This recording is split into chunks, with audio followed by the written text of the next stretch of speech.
ก็เจริญพรพ่อแม่ศรัทธาพ่อออกแม่ออกนักศีลนักบุญศรัทธาท่านผู้ฟังทุกท่านทุกคนที่กำลังรับฟังรายการธรรมะเพื่อสืบสานและเพิ่มแรงบันดาลใจจากวัดชัยสถานหรือว่าวัดป่าเซาน้อย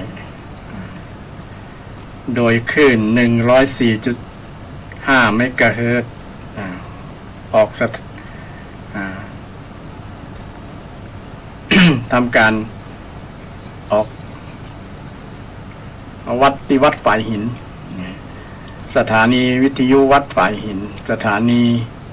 คลื่นพระพุทธศาสนาแห่งชาติวัดฝ่ายหินจึงมีท่านอาจารย์พระครูสมุวิสุวัฒน์วรจิตโจเป็นนายสถานีดูแลควบคุมรายการคลื่น 104.5 เมกะเฮิรตซ์แห่งนี้ ซึ่งวันนี้ก็เป็นวันพุธที่3 สิงหาคมเป็นวันเริ่มต้นของเดือน ขอสุมาไปซึ่งก็ตรงกับวันขึ้น6 ค่ำเดือน11เหนือเดือน9ใต้แฮม2 วันก็จะเป็นวันศีลวันพระวันธรรมสวนะที่ศรัทธาญาติโยมจะได้ไปทำบุญตักบาตรบำเพ็ญคุณงามความดีในวันพระวันศีลที่ศรัทธาพ่อออกแม่ออกเคยถือปฏิบัติกันมาช่วงเข้าพรรษาก็เป็นกรณีพิเศษบางที่บางแห่งก็มีการจัดให้มีการฟังเทศน์ฟังธรรมกันในช่วงมื้อเช้าก็ดีในช่วงบ่ายก็ดีบางที่บางวัดก็ยังมีการจัดอยู่แต่บางวัดก็ช่วงโควิดนี้ก็หยุดไว้ก่อน โควิดมันหายก็คงจะได้จัดตามปกติซึ่ง ส่วนนักก็จะมีศรัทธาในการที่จะไปฟังเทศน์ฟังธรรมนี่ก็ลดจำนวนลงเพราะว่าส่วนหนึ่งก็มาจากสถานการณ์โควิดบ่เอื้ออำนวยส่วนหนึ่งนั้นก็มีเหตุปัจจัยที่ว่าศรัทธามองว่าเป็นขันธมาร สุขภาพร่างกายบ่เอื้ออำนวยลุกก็โอยนั่งก็โอยไปไหนก็ลำบากก็เลยบ่ได้ไปวัดฟังเทศน์ฟังธรรมทางสถานีวิทยุเอาอย่างศรัทธาญาติโยมกำลังฟังขึ้น 104.5 เมกะเฮิรตซ์ณขณะนี้เป็นลักษณะนั้นเอาฟังอยู่ที่บ้านก็เหมือนฟังเทศน์อยู่ที่วัดประมาณนั้นแต่บ่ได้หันหน้าบ่ได้แต่วันหน้าวันตาจะจัดแบบหันหน้าหันตาตัวแบบคล้ายๆวิดีโอคอลอย่างประมาณนั้นเงินศรัทธาได้หันหน้าหันตาไปมีคลื่นโทรศัพท์มีเน็ตนี่เนาะอาจจะได้ใช้แบบลักษณะนั้นศรัทธาก็จะได้หันหน้าคนอู้ตย ได้ทักทายปราศัยกันตยแต่ส่วนนักศรัทธาที่เป็นแฟนบันแท้ก็จะรุ่นสวกันทั้งนั้นเกือบทั้งนั้นเนาะ60ขึ้นไปที่ฟังอยู่ส่วน50-40มาก็มีน้อยบ่นักเพราะว่ากำลังอยู่ในช่วง ทำการทำงานติดงานก็บ่ได้มีโอกาสมาฟังเทศน์ฟังธรรมอย่างศรัทธาที่ฟังเป็นประจำนี่ก็บางผู้บางท่านก็ฟังไปตัวเนี่ยการไปตัวเนี่ยก็ถือว่าใจเวลาที่เป็นประโยชน์ได้ทั้งสองอย่างได้ฟังเทศน์ตัวได้การงานตัวแต่อย่าใจลอยก็แล้วกันเวลาทำการทำงานบางอย่างอาจจะพลาดพลั้งไปทำให้เกิดอุบัติเหตุเกิดขึ้นเนาะเพราะว่างานบางอย่างมันเสี่ยงอันตรายถ้าเรามีใจไปที่อื่นส่งใจไปที่อื่นเพื่อนอนใจลอยเนาะอาจจะทำให้เกิดอุบัติเหตุในการทำงานขึ้นได้ ด้วยความปรารถนาดีจากรายการธรรมะเพื่อสืบสานและเพิ่มแรงบันดาลใจจากวัดชัยสถานก็ เป็นห่วงเป็นใยและก็คือกำลังใจศรัทธาญาติโยมที่กำลังต่อสู้กับการงานทำมาหากินด้วยความเหน็ดเหนื่อยด้วยความสู้อุตสาหะด้วยความภาคเพียรก็ขอให้กำลังใจทุกท่านทุกคนที่มีจิตใจยังสู้ยังใจธรรมะของพระพุทธเจ้าอยู่คือวิริยะความเพียรความขยันหมั่นเพียรนี่ก็เป็นธรรมะข้อหนึ่งก็เป็นมงคลไผ่นำไปใจก็จะเกิดประโยชน์ส่วนที่ผลให้กับคนที่นำธรรมะไปใจไปประพฤติปฏิบัติได้การทำงานก็ต้องใจธรรมะประกอบไปตัวถึงจะได้สำเร็จประโยชน์จากการงานนั้นอันนี้ก็เป็นเรื่องของธรรมะทั้งนั้นวันนี้ก็ตั้งรายการธรรมะเพื่อสืบสานและเพิ่มแรงบันดาลใจจากวัดชัยสถานซึ่งก็มีท่านอาจารย์พระครูประภัสชัยคุณเจ้าวาดวัดชัยสถานเจ้าคณะตำบลสันปุเลยเขต2พร้อมกับอาตมาพระครูสิริอมราภิรัตน์วัดสันอุ้มวัดอมรามสันอุ้มตำบลเชียงดอยอำเภอดอยสะเก็ดจังหวัดเชียงใหม่ได้มาปู่มาจานำธรรมะมาฝากศรัทธาญาติโยมในวันนี้แบบรายการสดแบบจัดสดศรัทธาญาติโยมจะมาร่วมแจมร่วมถามปัญหาก็เรียนเชิญเจริญพรได้053-114-332 053-114-332 กลิ่งกลางมาได้มาบอกความชัดเจนของการรับฟังขึ้น 104.5 นี้ฟังชัดเจนมอกใดก็มารายงานใดก็อยากเป็นพระคุณขอบคุณอย่างยิ่งที่รายงานหรือว่าจะถามธรรมะที่มีข้อสงสัยเกี่ยวกับธรรมะอันใดก็เรียนเชิญเจริญพรถามได้ตามสะดวกสบาย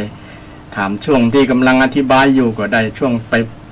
ท้ายรายการก็ได้ช่วงกลางๆก็แล้วแต่ได้หมดเลยเพราะว่าบ่ได้มีกำหนดกฎเกณฑ์ว่าจะให้โทรมาช่วงไหนนะแล้วแต่ความสะดวกญาติโยมสะดวกโทรช่วงไหนก็ได้นะอาจจะเป็นประโยชน์จากผู้ฟังหลายๆท่านหลายๆคนนะคำถามของศรัทธาญาติโยมมันจะเป็นประโยชน์โดยเวลาถามแล้วอาจจะตรงใจกันนะเหมือนกันความคิดเหมือนกันนะที่ยังข้างคายังสงสัยยังกังขามันบ่แล้วใจนะยังขำใจอยู่นั่นนะก็สามารถปีนกลางมาถามได้จากรายการธรรมะเพื่อสืบสานและเพิ่มแรงบันดาลใจจากวัดชัยสถานทางรายการก็ยินดีนะยินดีต้อนรับทุกเสียงทุกสายที่ศรัทธาญาติโยมได้กลิ้งกลางขึ้นมากับรายการธรรมะเพื่อสืบสานและเพิ่มแรงบันดาลใจจากวัดชัยสถานหรือว่าวัดป่าเซาน้อยนะซึ่ง ต่อมาก็เดินทางมาจากวัดสันอุ้มมาจัดรายการที่วัดชัยสถานซึ่งก็เป็นวัดที่ทำการออกรายการที่นี่และส่งขึ้นไปยังวัดฝ่ายหินวัดฝ่ายหินก็ส่งขึ้นวิทยุส่งรายการนี้ไปทั่วแล้วแต่จะไปทางใดลมจะพัดไปทางไหนคลื่นจะไปทางใดก็สุดแท้แล้วแต่ญาติโยมก็ฟังบางผู้บางท่านก็ฟังอยู่ไกลก็รายงานมาก็มีอยู่ต่างไกลอำเภอไกลๆฟังก็มีหรือว่าต่างจังหวัดฟังก็มีในส่วนนี้ก็ต้องอนุโมทนากับญาติโยมที่มีความสนใจใคร่ในธรรมะของพระสัมมาสัมพุทธเจ้าเพราะว่าธรรมะนี้ของพระพุทธเจ้านี้เป็นปัจจัยสำคัญในการดำเนินชีวิตซึ่งชีวิตของคนเราจะขาดธรรมะบ่ได้ศรัทธาญาติโยมทั้งหลายธรรมะในที่นี้ก็คือคุณงามความดีคุณธรรมจริยธรรมทั้งหลายที่จะนำไปดำเนินชีวิตไปใช้กับชีวิตครอบครัวของเราสังคมของเราเพื่อให้เกิดคุณงามความดีความเจริญตามที่หัวข้อธรรมที่ว่าเป็นมงคล มงคลธรรมมงคลธรรมในวันนี้ก็นำมงคลธรรมธรรมมงคลธรรมะมงคลมาฝากศรัทธาญาติโยมธรรมะมงคลหรือว่ามงคลชีวิตมงคลที่ทำให้เกิดสิ่งดีกับชีวิตของคนเฮาทั้งหมด38มงคลด้วยกันวันนี้เป็นมงคลข้อสุดท้ายญาติโยมไผ่ได้มาฟังก็ได้ฟังมงคลข้อสุดท้ายแล้ววันนี้มงคลข้อที่38คำสอนของพระพุทธเจ้าประมวลมาข้อประพฤติปฏิบัติทั้งหลายเหมาะแก่พระภิกษุสามเณรภิกษุณีบาศกบาสิกานำไปใจได้กันโมดตั้ง38มงคล38ข้อซึ่งใช้เวลาในการนำมาบรรยายนำมามาจาศรัทธาญาติโยมฟังนี่ก็ปีปลายแล้วเนี่ยข้ามปีแล้วตั้งแต่ปี64จนถึงปี65ก็ค่อนเดือนไปแล้วค่อนปีไปแล้วนี่นะเดือนนี้ก็เป็นเดือนสิงหาเดือนที่8ของปีแล้วนะเดือนสิงหาแล้วแอม4 เดือนก็จะหมดปี4 เดือนก็จะหมดปีการเวลาก็ล่วงเลยไปโดยที่บ่รอไผรถเมล์เรือไฟก็ไปตามเวลาเนาะเวลาก็ เป็นไปตามการของโลกนะโลกมันหมุนเนี่ยก็เกิดการเวลาหมุนรอบตัวเองหมุนรอบดวงอาทิตย์นี่ทำให้เกิดการเวลาก็เปลี่ยนมื้อคืนเปลี่ยนมื้อวันหมุนเวียนเปลี่ยนไปเปลี่ยนเดือนเปลี่ยนปีเป็นก็กลายเป็นปีใหม่ปีเก่าไปซึ่งก็เกิดจากการเกี่ยวกับเรื่องเวลาเรื่องเวลาแต่เวลาที่สำคัญอย่างหนึ่งของชีวิตคนก็คือเวลาฟังมาศึกษาธรรมมาฟังเทศน์ฟังธรรมเนี่ยจึงเป็นมงคลชีวิตใช้เวลาให้เป็นประโยชน์อย่างน้อยก็ประดับความรู้เกิดความรู้เกิดความเข้าใจที่ถูกต้องของสัมมาทิฏฐิเนี่ยเป็นเป้าหมายอย่างหนึ่งในการฟังเทศน์ฟังธรรมเป็นวัตถุประสงค์ของการฟังเทศน์ฟังธรรมแล้วก็เป็นอานิสงส์การฟังเทศน์ฟังธรรมว่าฟังแล้วเข้าใจนี่สำคัญเกิดสัมมาทิฏฐิเกิดความเห็นที่ถูกต้องเกิดความเข้าใจที่ถูกต้องภาษาพระเป็นว่าสัมมาทิฏฐิเป็น1 ใน 8ในมรรคมีองค์8ในมรรคมีองค์8วันนี้ก็นำธรรมะมงคลมาฝากกับศรัทธาญาติโยมเช่นเดียวกันฟังไปแล้วก็ถามสงสัยช่วงเกิดความสงสัยช่วงไหนเวลาใดก็อย่าให้ความสงสัยนั้นลอยนวลศรัทธาถามขึ้นมาเลย053114332ถ้าตอบบ่ได้ก็จะเอาคำถามนั้นไปหาคำตอบเพื่อมาตอบในวันรุ่นถ้าตอบได้ก็จะตอบเพื่อศรัทธาญาติโยมในวันนั้นเลยในขณะนี้เลยฉะนั้นญาติโยมอย่าปล่อยความสงสัยไว้ในจิตในใจมันจะเป็นห้องว่าจะเป็นกิเลสระดับละเอียด วิจิกิจฉาอย่างสัปดาห์ที่แล้วในเรื่องกิเลสมีหลายระดับ3 ระดับด้วยกันระดับหยาบระดับกลางและระดับละเอียดละเอียดนี่มันนอนเนื่องอยู่ใน ก้นบึ้งของหัวใจพุ่นมันหันยากมันละเอียดอ่อนเหมือนกับฝุ่นเนาะถ้ามันบ่รวมตัวกันนักๆก็จะบ่เห็นจะบ่หันความ สกปรกจะบ่หันตัวของฝุ่นมันละเอียดมันน้อยต้องอาศัยจำนวนนักๆกิเลสละเอียดกว่านั้นพอด้วยตาบ่หันต้องพอด้วยใจกิเลสของคนเฮาเนี่ยวันนี้ก็จะนำเรื่องกิเลสมาเช่นเดียวกันเป็นมงคลข้อสุดท้ายที่ว่าจิตเกษมจิตเกษมจากโยคะเกษมจากโยคะจิตเป็นเกษมจากโยคะคำว่าเกษมศรัทธาญาติโยมคงจะได้คุ้นเคยหูว่าสุขเกษมเปรมปรีเนี่ยนะมันมีว่าสุขเกษมเปรมปรีปลอดโปร่งโล่งเบานี่ซึ่งเป็นอาการของคำว่าเกษมเกษม แอมอย่างหนึ่งก็เป็นชื่อของนิพพานโดยเกษมเนี่ยเนาะจิตที่เป็นเกษมจากโยคะคำว่าโยคะวันนี้นำเรื่องโยคะมาอู้ตัวไม่ได้ไม่ใช่ โยคะอันนั้นนะโยคะที่เป็นอย่างทำโยคะดัดตน ฝึกโยคะอย่างนั้นโอคะนะโอคะหรือว่าโยคะก็ได้นะโอคะในที่นี้หมายถึงโอคะเกษมจากโยคะจากโอคะก็ได้นะโอคะเป็นชื่อของกิเลสนะประมาเปรียบโอคะนะฉะนั้นในวันนี้ศรัทธาญาติโยมต้องตั้งใจฟังถึงจะเข้าใจเพราะว่ามันละเอียดอ่อนลึกซึ้งมากๆ ลึกซึ้งมากๆลึกซึ้งเมื่อใดกับฟังไปก็แล้วกันเนาะศรัทธาแต่กี้ได้อู้เรื่องจิตที่เป็นเกษมจากโอคะถือว่าเป็นมงคลชีวิตไผ่ทำจิตใจให้เกษมมีจิตเป็นเกษมนะจิตเกษมจากโยคะทำจิตทำใจประพฤติจิตประพฤติใจให้เกษมจากโยคะคือเป็นอิสระจากโอคะเป็นอิสระบตกเป็นธาตุของโอคะโอคะเกษมเปรมปรีปลอดโปร่งโล่งเบาสบายจิตสบายใจเกษมนี่คนเราก็มีชื่อเกษมหลายคนนะเนาะเป็นนายแพทย์เป็นนายเป็นคนที่มีหน้ามีตานี่เกษมคำว่าเกษมมาจากบาลีว่าเขมังเนี่ยนะเขมังภาษาไทยก็คือเกษมนั่นเองนะเกษมก็คือการ ปลอดโปร่งโล่งเบาการปลอดโปร่งโล่งเบาเนี่ยมันจิตใจมันสบายจิตใจสบายบ่นั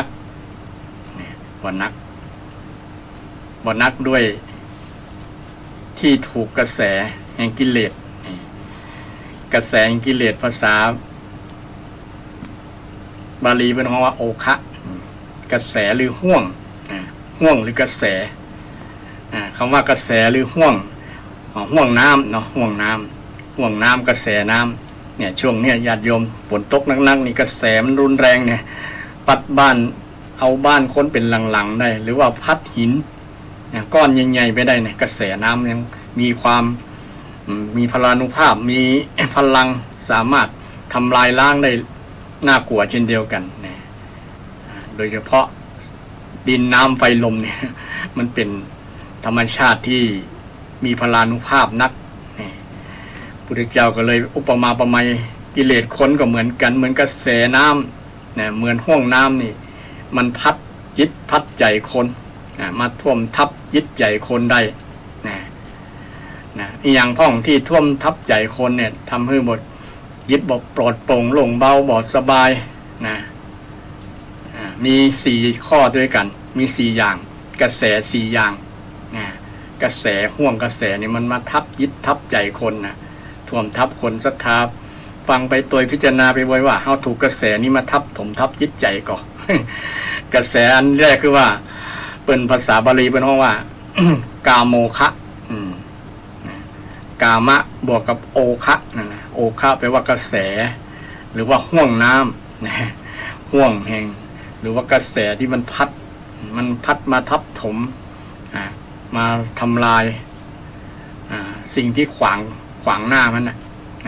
อันอย่างที่ขวางกระแสน้ำมันก็พัดจนพังทลายไป กิเลสก็เช่นเดียวกันอย่างมาขวางหน้ามันกับพัดมันก็ท่วมทับโดยเฉพาะจิตใจคนเนี่ย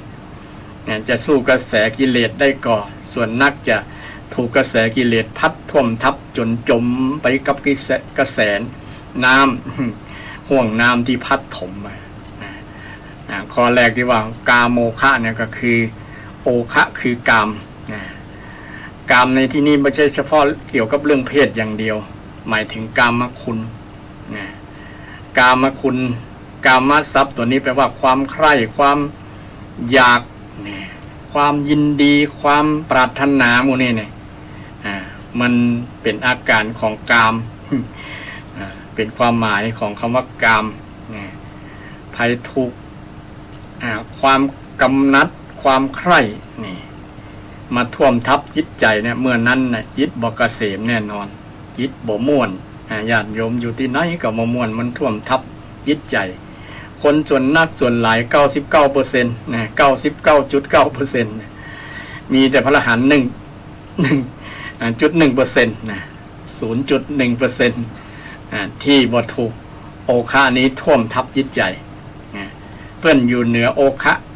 เหมือนอยู่เหนือลอยเหนือกระแสบ่มีผลอย่างกับจิตใจของท่านท่านที่เป็นพระอรหันต์ทั้งหลายเนี่ยบ่ถูกกระแสคือกาโมคะเนี่ยมาท่วมทับจิตใจนี่ถึงวันเนี่ยกระแสเนี่ยยังท่วมทับคนอยู่ทั่วโลกไม่ใช่เฉพาะคนที่นับถือพุทธศาสนาศรัทธาท่านผู้ฟังทุกคนในโลกบอกว่าจะนับถือที่เกิดที่ใดประเทศใดเป็นคนเชื้อชาติไหนภาษาอย่างนั้นจะนับถืออย่างก็ตามเพราะว่ากิเลสเนี่ยมันเกิดกับทุกคนบ่เลือกนะมันบ่ยกเว้นว่าคนนี้เป็นฝรั่งก็บ่ท่วมละบ่ทับละ บ่ไหลพัดบ่แซะละบ่ถูกบ่มีกระแสมาแซะฮือโกนฮือล้มละนี่มันจะบ่ยกเว้นไผ่นี่เหมือนมัจจุราชที่บ่ปราณีไผ่นี่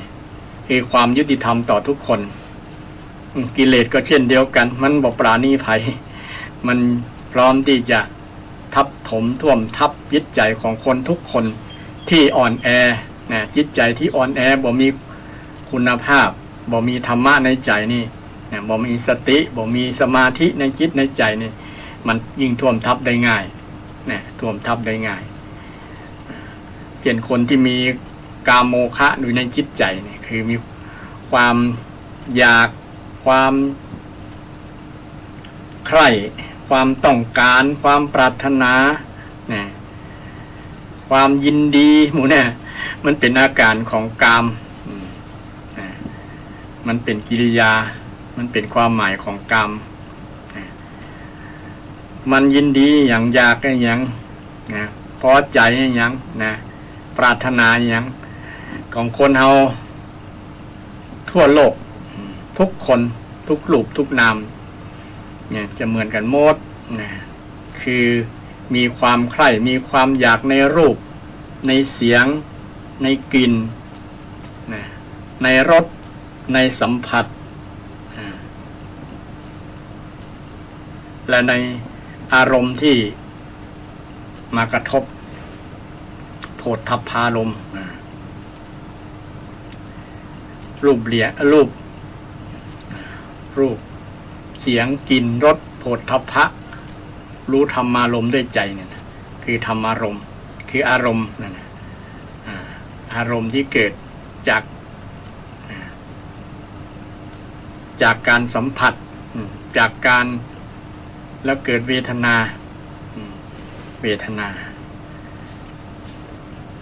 เช่น ตาไปสัมผัสรูปนี่ตาไปสัมผัสรูปตาเฮาเนี่ยไปสัมผัสรูปคือตาเฮาไปพอ ภาษากำเมืองก็ตาไปพอแล้วไปหันอย่างต่างๆมันจะเกิดเวทนาเมื่อหันแล้วก็เกิดเวทนาเมื่อไปสัมผัสแล้วก็เกิดเวทนาเวทนาก็คือเวทนานี่ภาษาธรรมะเห็นละนะทั้งญาติโยมบอกคุ้นเคยกับจะทำให้เกิดความเข้าใจผิดเวทนาอย่างเวทนาสงสารครับ เวทนานี้คืออารมณ์นะอารมณ์ที่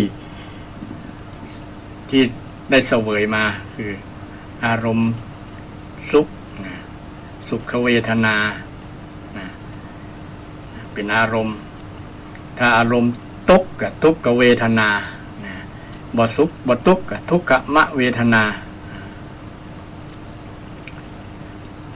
เวทนาทั้งสามใหญ่ๆเนี่ยจะเกิดขึ้นเช่นเขาหันหน้าคนเนี่ยเนาะหันคนที่เป็นที่ฮักกันก็เกิดอารมณ์ดีแล้วนะม่วนอกม่วนใจถามข่าวเป็นจังได้พ่องกินข้าวแล้วกะนะ เป็นสบายดีก่อช่วงนี้นะมีการมีงานทำดีเนาะนะลูกหลานอยู่ดีสบายกันทุกคนนี่ถามข่าวกัน ถ้าเป็นคนที่รู้จักกัน ถ้าเป็นคนที่รู้จักกันแต่ว่าเคยบ่ชอบกันบ่ชอบขี้หน้ากันประมาณนั้น อันนี้ก็เกิดอารมณ์ไปอย่างหนึ่งคืออารมณ์ฉุนเฉียวอารมณ์บ่พอใจอารมณ์บ่จอยเนาะอารมณ์บ่จอยบ่ใครหันหน้ามาได้จังอีนี่จังอีนั่นนี่ก็เกิดเวทนาเช่นเดียวกันคือทุกขเวทนาเกิดความทุกข์ละนะเป็นนะอย่างก็อัปปิเยหิวิปโยอัปปิเยหิสัมปโยโคเนี่ยได้พบกับประสบกับคนที่ไม่เป็นที่รักสิ่งที่ไม่เป็นที่รักเนี่ยก็เป็นทุกข์เนี่ยศรัทธาเป็นทุกข์ละเพราะ เกิดจากสัมผัสที่ได้รับเวทนาต่างกัน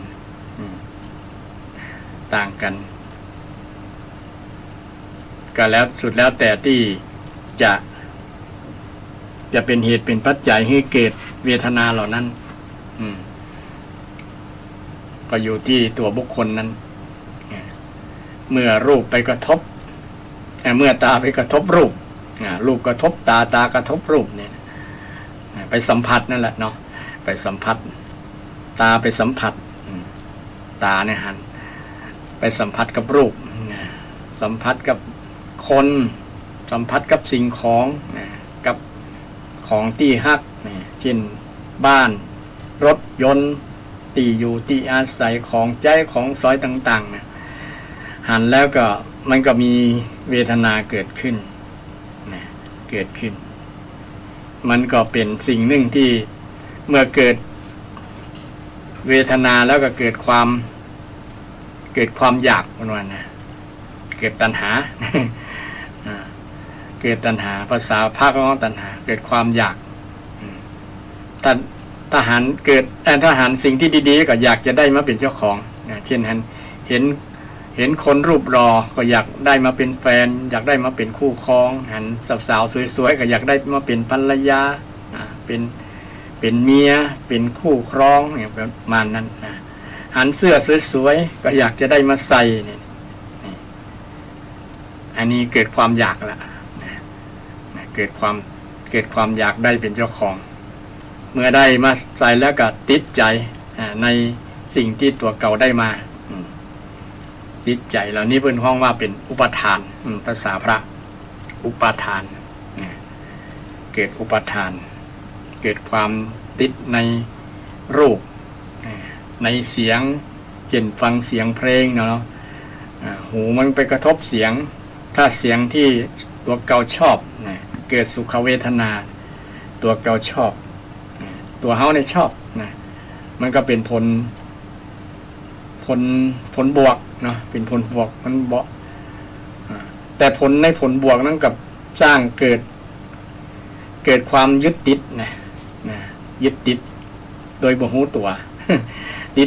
ติดใจในสิ่งที่มันสบายนะฟังแล้วม่วนนี่กินแล้วล้ำนี่เนาะมันก็ติดใจในรสชาตินั้นนี่เป็นต้นอาการติดใจเนี่ยเพื่อนห้องภาษาภาพเพื่อนห้องว่าอุปาทานติดใจอุปาทานทุกคนมีมดญาติโยมกามโมคะเนี่ยนะ ทุกคนมีมดแต่พระอริยเจ้านี่บางรูปใช้คำว่าบางรูปเปิ้นจะบ่มีเปิ้นหันรูปแล้วเปิ้นจะพิจารณาโดยเฉพาะเป็นรูปที่เป็นเพศตรงกันข้ามเพศไม่ยิงเนาะเปิ้นจะพิจารณาถึงความเป็นจริงพิจารณาถึงอสุภกรรมฐานเลยทีเดียวพิจารณาว่าบ่งามพิจารณาถึงตับไตไส้ปอดทั้งในมีกะของสกปรกทั้งหลายเนี่ยพอไปทั้งในเลยล่ะพอทะลุปุ๊โป่งเลย ถึงจะใส่เสื้อผ้าปกปิดไว้ก็ยังหันความบ่สะอาดทั้งในปกปิดไว้มีแต่ของเหม็นๆเวลาอู้ออกมาเนี่ยกินของเหม็นๆก็คือกินปากเหม็นขี้เคี้ยวเหม็นขี้ฟัน ยิ่งบ่แปรงฟันบ่ทำความสะอาดก็ยิ่งเหม็นนะหูก็มีของเหม็นออกมาเช่นเดียวเพิ่นห้องขี้หูเนาะตาก็มียังมีขี้ตาอยู่นะมีของเสียออกมานะหัวที่ศีรษะบนศีรษะก็ยังมีขี้หัวอยู่เนาะนะมันซึมออกมาจากรากผมนะ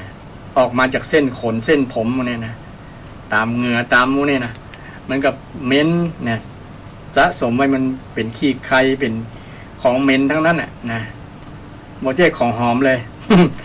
มันธรรมชาติเป็นอย่างนั้นหรอแต่ว่าคนเราพยายามปกปิดความจริงไว้ไงนะเช่น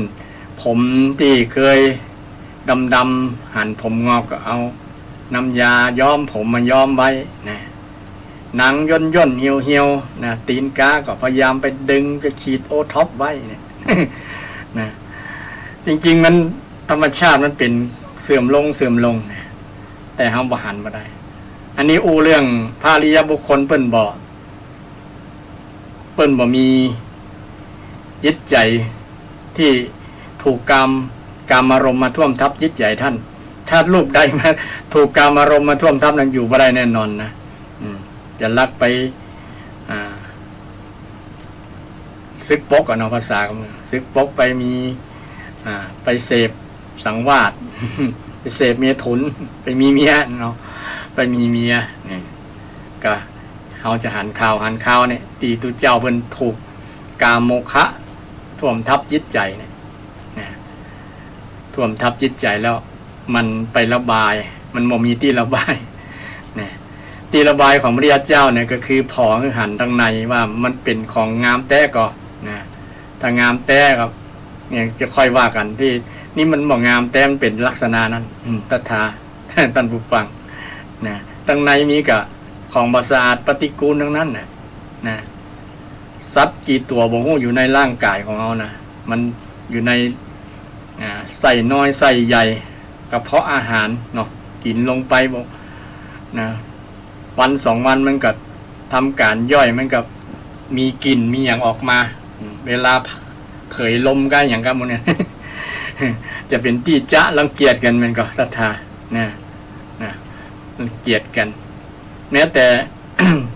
สิ่งที่คิดว่างามเนี่ยพอดีๆมันก็บ่มีความงามสักทีนะอันนี้ในมุมมองในทัศนะของพระริยบุคคลเพิ่นมองกันนะครูบาอาจารย์เพิ่นก็อบรมสั่งสอนมองในลักษณะหันความเป็นจริงหันสัจธรรมความจริงบ่ได้มองในแง่ลบนะแต่มองในแง่ความเป็นจริงพระพุทธศาสนาสอนเรื่องสัจธรรมความจริงหันชีวิตของคนเฮาเนี่ยเป็นความจริงจะได้บ่ถูกกามโมฆะมาท่วมทับจิตใจไงรูปรสกลิ่นเสียงรูปเสียงกลิ่นรสรูปเสียงบ่ติดในเสียงไพเราะเสียงเพลงบางคนคลั่งไคล้นะเด่นเยาวชนเนี่ยคลั่งไคล้ในเสียงเพลงวันไหนบ่ได้ฟังแหละนอนบ่หลับนะเอาวิทยุเอาเครื่องเสียงไปอยู่ในฟังกล่อมจนรับหนีจากจนรับมันก็ร้องคนเดียวมันอยู่หั่นนะนักร้องนะส่วนเจ้าของกันรับวันไหนบ่ได้เปิดนี่บ่รับล่ะเพราะว่าติดเสียงวันไหนบ่ได้ฟังงุดงิดฟังเสียงติดเสียงม่วนเสียงหยังอันนี้ก็เป็นกามโมฆะท่วมทับจิตใจเช่นเดียวกันที่ไปคลั่งไคล้จนว่าบ่เป็นอิสระในการใช้ชีวิตเลยนะถูกคล้ายๆเป็นทาสตกเป็นทาสของเสียงนั้นนะคือขาดเสียงบ่ได้วันไหนขาดเสียงเหมือนรู้สึกว่าชีวิตเนี่ยจะบ่มีความสุขเลยประมาณนั้น นี่แต่พระพุทธเจ้านี่บอกอาศัยความสุขจากเสียงแต่เสียงหนึ่งที่พระพุทธเจ้า ที่ยังยึดอยู่ก็คือเสียงธรรมตอนนั้นละเสียงอื่นนี้บ่ได้ไปท่วมทับจิตใจแต่มีเสียงหนึ่งคือเสียงธรรมะ เสียงธรรมะของพระพุทธเจ้ายังก้องกังวานอยู่ในหูนี่นะเป็นสอนนี่ยังกับก้องกังวานอยู่ในหูนี่แหละเป็นเสียงอมฤตธรรมนะแล้วเสียงนี้เป็นเสียงที่ชนะกว่าทุกเสียงนะและก็รสพระธรรมนี่ก็ชนะกว่ารสทุกเสียงตัวทุกรสตัวนะทุกรสบอกว่าจะเป็นรสอร่อยรสหวานเปรี้ยวหวานมันเค็มอย่างก็ตามแต่รสธรรมะเนี่ยมันดื่มด่ำมันอิ่มนะฟังแล้วมันอิ่มมันสบายใจมันม่วนใจนะมันบดตุกนะมันสุขนี่แหละแต่อย่างอื่นมันยิ่งดื่มยิ่งเสพมันยิ่งหิวยิ่งโหยหา ยิ่งต้องการเพิ่มจำนวนขึ้นเรื่อยๆนะปริมาณตอนนี้มันบอกพอละนะต้องเพิ่มปริมาณแหมแต่ก่อนเคยฟังเสียงเครื่องเสียงระดับน้อยๆก็ยังม่วนอยู่เดี๋ยวนี้ก็เพิ่มอัปเกรดอัปเดตไปสูงขึ้นเรื่อยๆนะจนฟังเปิดจนลั่นห้องจนเสียงกระจกลั่นพับพับพับพับหลังคาสั่นจนจะหลังคาจะลั่นจะตกลงมาทับตัวเก่า เพราะว่ามันสนองต่อความอยากความอยากของคนเอาบอกพอเมืองปอบอกมีในคนที่มีความอยากในคนที่มีความอยากฉะนั้นถึงวันเนี้ยเราถูกหมดเนี้ยครอบงำหมดศรัทธาท่านผู้ฟังไผที่ทำจิตให้บอกเป็นธาตุตกเป็นธาตุของรูปเสียงกลิ่นรสนี่นะเอากำอย่างเนาะรูปเนี่ยไผบ่ติดใจพ้องนะบางคนบ่ติดใจในรูปเด้อมีเหมือนกันคนบ้านนะเช่นบ่เน้นเรื่องความรูปหล่อของเป็นคนดีนี่เปิ้นมองในตั้งในเปิ้นบ่มองแค่ภายนอกรูปลักษณ์ภายนอกมันเป็นอนิจจังสัก10-20 ปีก็บ่รอแล้วความหล่อหายไปไหนหมดก็บ่มีบ่ฮู้เนาะนี่เปิ้นมองไกลคนแต่ก่อนแต่งงานกันอยู่ด้วยความดีนะขอให้เป็นป้อที่ดีทำหน้าที่ความเป็นป้อเป็นสามีที่ดีก็เอาละนี่เปิ้นบ่ติดใจในความหล่อ ติดใจในรูปเนาะบ้านหลังบ่งามขอให้มันบังฝนบังแดดมันสะอาดทำให้สะอาดก็พอละนี่บ่ต้องไปให้มันนับเรื่องเป็นหนี้เป็นสินบ่ได้บางคนแปลงบ้านราคาเป็นล้านส่งเป็น30-40 ปีติดใจในรูปความงาม นะติดใจเลยทำให้มันเป็นทุกข์ไงต้องส่งงวด ต้องส่งงวดบ้านเดือนไหนก็หลายพันบาทส่งงวดรถนี่ติดใจในความงามของรถเนี่ยเดี๋ยวรุ่นนั้นรุ่นนี้มาเนี่ยติดใจในรูปไงรูปสวยๆงามๆเนาะคนส่วนนักจะติดกันหมดนะติดกันหมด 99.9% นั่นมีพระอรหันต์นะเปิ้นบ่ติด เปิ้นบ่ติดเปิ้นบ่ติดยกเว้นพระอรหันต์นะ แต่นอกนั้นติดกันหมดแหละอย่างอาตมาก็ติดอยู่นะเช่นอยากได้วัดงาม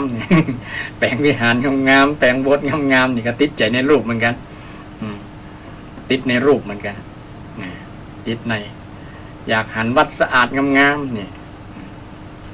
ก็ยังมีความอยากมีความนั่นอยู่แต่มันก็ยังเป็นผลดีเพราะว่าอยากในส่วนรวมนะอยากไม่ใช่ว่าอยากเฉพาะตัวอยากเฉพาะส่วนตัวนะอยากส่วนรวมอยากส่วนรวมงามๆอยากให้วัดงามๆอยากให้ศรัทธามาแล้วมันสบายตามันม่วนใจม่วนอกม่วนใจโอ้มาวัดนี้แล้วสะอาดสะอ้านนี่จริงตามหลักในพุทธศาสนาก็เน้นเรื่องความสะอาดไม่ใช่เน้นเรื่องความสวยนะถ้าสะอาดแล้วมันจะสวยมาคนเดียวนะเช่นปัดกวาดสะอาดแล้วมันจะสวยจะดีมาเองนะเช่นที่อยู่ที่อาศัยปัดกวาดบอกให้ฝุ่นบอกให้สิ่งสกปรกปฏิกูลต่างๆอยู่ในที่พักที่อาศัยเพราะว่าจะเป็นอันตรายต่อการเป็นอยู่ได้เวลาจะพักจะนอนจะกินจะยังเนาะเป็นเน้นเรื่องความสะอาดในหลักการทางพุทธศาสนา สะอาดสงบสว่างสะอาดสงบสว่างนี่เป็นเน้นมันจะเน้นเรื่องความสวยงามสวยงามแต่เป็นเรื่องสวยงามมันจะเป็นไปติดในความไปติดในรูปนะความสวยงามนะติดในความสวยงามทำให้ใจมันยังไปติดข้องอยู่ฮะนะถูกกามโอคะเนี่ยท่วมทับจิตใจได้แต่ครูบาอาจารย์บางรูปเพิ่นก็อยู่เหนือนั้นนะเพิ่นบ่ได้ไปยึดติดนะมีก็ได้บ่มีก็ดี มีก็ฉันไม่มีก็เฉยเนี่ยบางรูป เปิ้นปฏิบัติทำมีภูมิธรรมสูงนะมีภูมิธรรมสูงนะอันนี้โอ้ศรัทธาญาติโยมว่าใครอยากจะมีจิตเกษมจากหมู่นี้นะต้องทำจิตบ่ให้ถูกกิเลสท่วมทับนะกระแสกิเลสนะห่วงกิเลสนี่มาท่วมทับจิตใจถ้าท่วมทับแล้วมันเป็นอันตรายอันตรายต่อชีวิตของเฮาจะบอกมีความสุขไงจิตจะบอกเกษมเกษมจากโอคะเนี่ยโอคะก็คือกิเลสนี่อย่างที่กำลังจะกำลังอธิบายพอล้ำแต่ก่อนแต่เป็นนมเป็นสาวมันล้ำหรอกเนาะกินอย่างกับล้ำโมดนะเพราะว่ามันอวัยวะที่ทำการทำงานมันยังดีอยู่หรอเหมือนกับเครื่องยนต์นะมันยังบ่รู้เด้อเนาะถ้ารู้แล้วมันก็ล้วนกันหมดอ่ะล้วนหมดนะเหมือนกันนะเครื่องสรีระยันตังนะสรีระเครื่องยนต์ก็เหมือนกันญาติโยมคนเฮาก็เหมือนเครื่องยนต์เนี่ย มันอดกว่าเครื่องยนต์ก่อนนะเครื่องเฮาเนี่ยเครื่องยนต์สรีระร่างกายของคนเฮาเนี่ยนะมันใจหลายปีนะเป็นบางคนเป็นร้อยปีเนาะถึงจะลุถึงจะเสีย70 80ไปแล้วถึงจะเริ่มจะหู้ว่ามันเริ่มลุละ แต่บางคนนี่30 40เดี๋ยวนี้ยิ่งเจอง่ายเนาะมันเกี่ยวกับเรื่องการกินเรื่องอาหารเนี่ยมันมีสารพิษต่างๆเนาะศรัทธานะมันแฝงอยู่ในอาหารนั่นนะบางครั้งมันหวานมันล้ำนะแต่ว่ามันเป็นพิษทำให้เกิดโรคเกิดภัยต่างๆเนี่ยจะสังเกตหันนะญาติโยมหงยาแปลงแต่ได้ก็มีกับคนไข้เนี่ยแสดงว่าอย่างศรัทธาญาติโยมว่าแสดงว่าเกี่ยวกับเรื่องการอาหารการกินเนี่ยนะมันเป็นพิษต่อร่างกายนะเป็นพิษต่อร่างกายทำให้ร่างกายเกิดโรคเกิดภัยได้ง่ายมันบริสุทธิ์นะมันบริสุทธิ์เหมือนแต่ก่อนนะแต่ก่อนนี่ลงนาไปหาปูหาปลาข้างหัวข้างหยังก็มีแต่ของบริสุทธิ์หมากไม้ไส้เครือมันเนาะ ที่ของกินของว่าเนี่ยนะว่าต้องได้ซื้อนะแล้วก็ปลอดภัยดีกว่าบะเดียวนี่โอ้หัน นี่แต่ของพองามนะแต่ว่ามันแฝงด้วยเคลือบด้วยยาพิษนะแม่นก็ศรัทธาลองพิจารณาดีๆเนอะนะเกี่ยวกับรสเนี่ยเฮาติดในรสชาตินะรสอร่อยนี่แหละมันเป็นพิษนะหวานเป็นลมขมเป็นยาเนี่ยอย่างคนแต่ก่อนเพิ่นว่าแต่ญาติโยมบางอย่างมันหวานลิ้นมันอร่อยลำบากสบายปากแต่ลำบากท้อง ลำบากท้องลำบากไส้ป่นปันเพราะเกี่ยวกับเรื่องรสชาติติดในรสชาติเพราะว่าบอกเข้าใจในธรรมชาติของลิ้นของเฮาลิ้นของเฮาเนี่ยมันเสื่อมแต่ทำใจได้แล้วว่าโอ้มันเสื่อมนะครับกินไปกินเพื่ออยู่เราไปอยู่เพื่อกินนะศรัทธาร่างกายมันอยู่ได้ก็โอเคละนะเดี๋ยวไปไหนได้สะดวกก็โอเคนะบ่ต้องอย่างแต่ว่านะคือมันบ่เป็นแสลงต่อโลกก็พอแล้วกินนะเพิ่นว่าต้องครบ5หมู่บางอย่างหมู่ หมู่บางอย่างที่มันแสลงโลกเขาก็บ่ต้องกินนะยิ่งหมอเพิ่นสั่งก็ต้องเชื่อหมอบางคนบ่เชื่อหรอกนะเดี๋ยวนี้คนที่เป็นโรคเป็นภัยต่างๆเนี่ย90 กว่า%มาจากเรื่องอาหารเรื่องรสชาตินี่แหละญาติโยมติดในรสชาตินี่แหละยิ่งปลูกค่านิยมกินเรื่องอันนั้นเรื่องอันนี้เนี่ยมันเป็นผลมา ในช่วงที่แก่ตัวมาแล้วนะช่วงเป็นหนุ่มมันสุขภาพร่างกายนะ ระบบย่อยต่างๆมันดีหรอนะมันขับถ่ายดีนะขับของเสียออกมาดีนะแต่พอแก่ตัวมาแล้วเนี่ยมันเริ่มให้ผลจะหันนะคนรุ่นก่อนบอกคนรุ่นใหม่นี่บ่เชื่อนะอีน้องอย่าไปกินนั้นนักเนอนี่นักเนออายอย่าไปกินนั่นนี่นักเนอนะมันเป็นนี่นะบ่เชื่อละเพราะว่าเอาลิ้นว่าเนาะเอาลิ้นเอาความอร่อยอร่อยว่านะบางครั้งมันบอกบริสุทธิ์มันบอกเป็นประโยชน์ต่อร่างกายมันเป็นโทษต่างหากนี่ทั้งนี้ทั้งนั้นก็ผลก็มาจากถูกกามโมคะครอบจิตขอบใจนะมาท่วมทับจิตใจของคนทุกคนเนี่ยในโลกเนี่ยนะ99%ท่วมทับแต่มีบางคนใน1%นั่นแหละญาติโยมที่เป็นบ่ติดใจในรสชาติเป็นเอาหลักการทางพุทธศาสนาหลักการทางพุทธศาสนาพุทธเจ้าว่าจะพิจารณาปัจจัย4โดยเฉพาะเรื่องอาหารบิณฑบาตปฏิสังขาโยนิโสปิณฑปาตังปฏิเสวามิเนี่ยศรัทธาญาติโยมเวลาเอาไปไหว้พระสวดมนต์พระสงฆ์เจ้าจะนำสวดเนาะพิจารณาเรื่องปัจจัย4มีบิณฑบาตนี่มีจีวรแล้วก็บิณฑบาตเสนาสนะยารักษาโรคเนี่ยปัจจัย4ที่จะเป็นเครื่องอาศัยของพระสงฆ์องค์เนรพระภิกษุบรรพชิตในพระพุทธศาสนาเป็นว่านมัทายะนะบอกฉันบอกกินภาษาชาวบ้านก็คือบอกกินเพื่อความเมามันในรสชาติคนส่วนนักส่วนหลายก็เมามันนั่นแหละมันอร่อยนั่นนะมันล้ำเนาะมันล้ำโอ้ล้ำแต่วันแล้วนะเข้าสองถุง3 ถุงกับปอนะถ้าเป็นข้าวหุงกับจาน2 จานกับบ่อิ่มนี่มันล้ำปากหรอล้ำนี่ฉันด้วยความล้ำนี่ผิดหลักการพุทธศาสนาเพราะว่ามันจะทำให้เกินอัตราในความจำเป็นของร่างกายเหมือนมันนะกินจนกัดจนเกินเ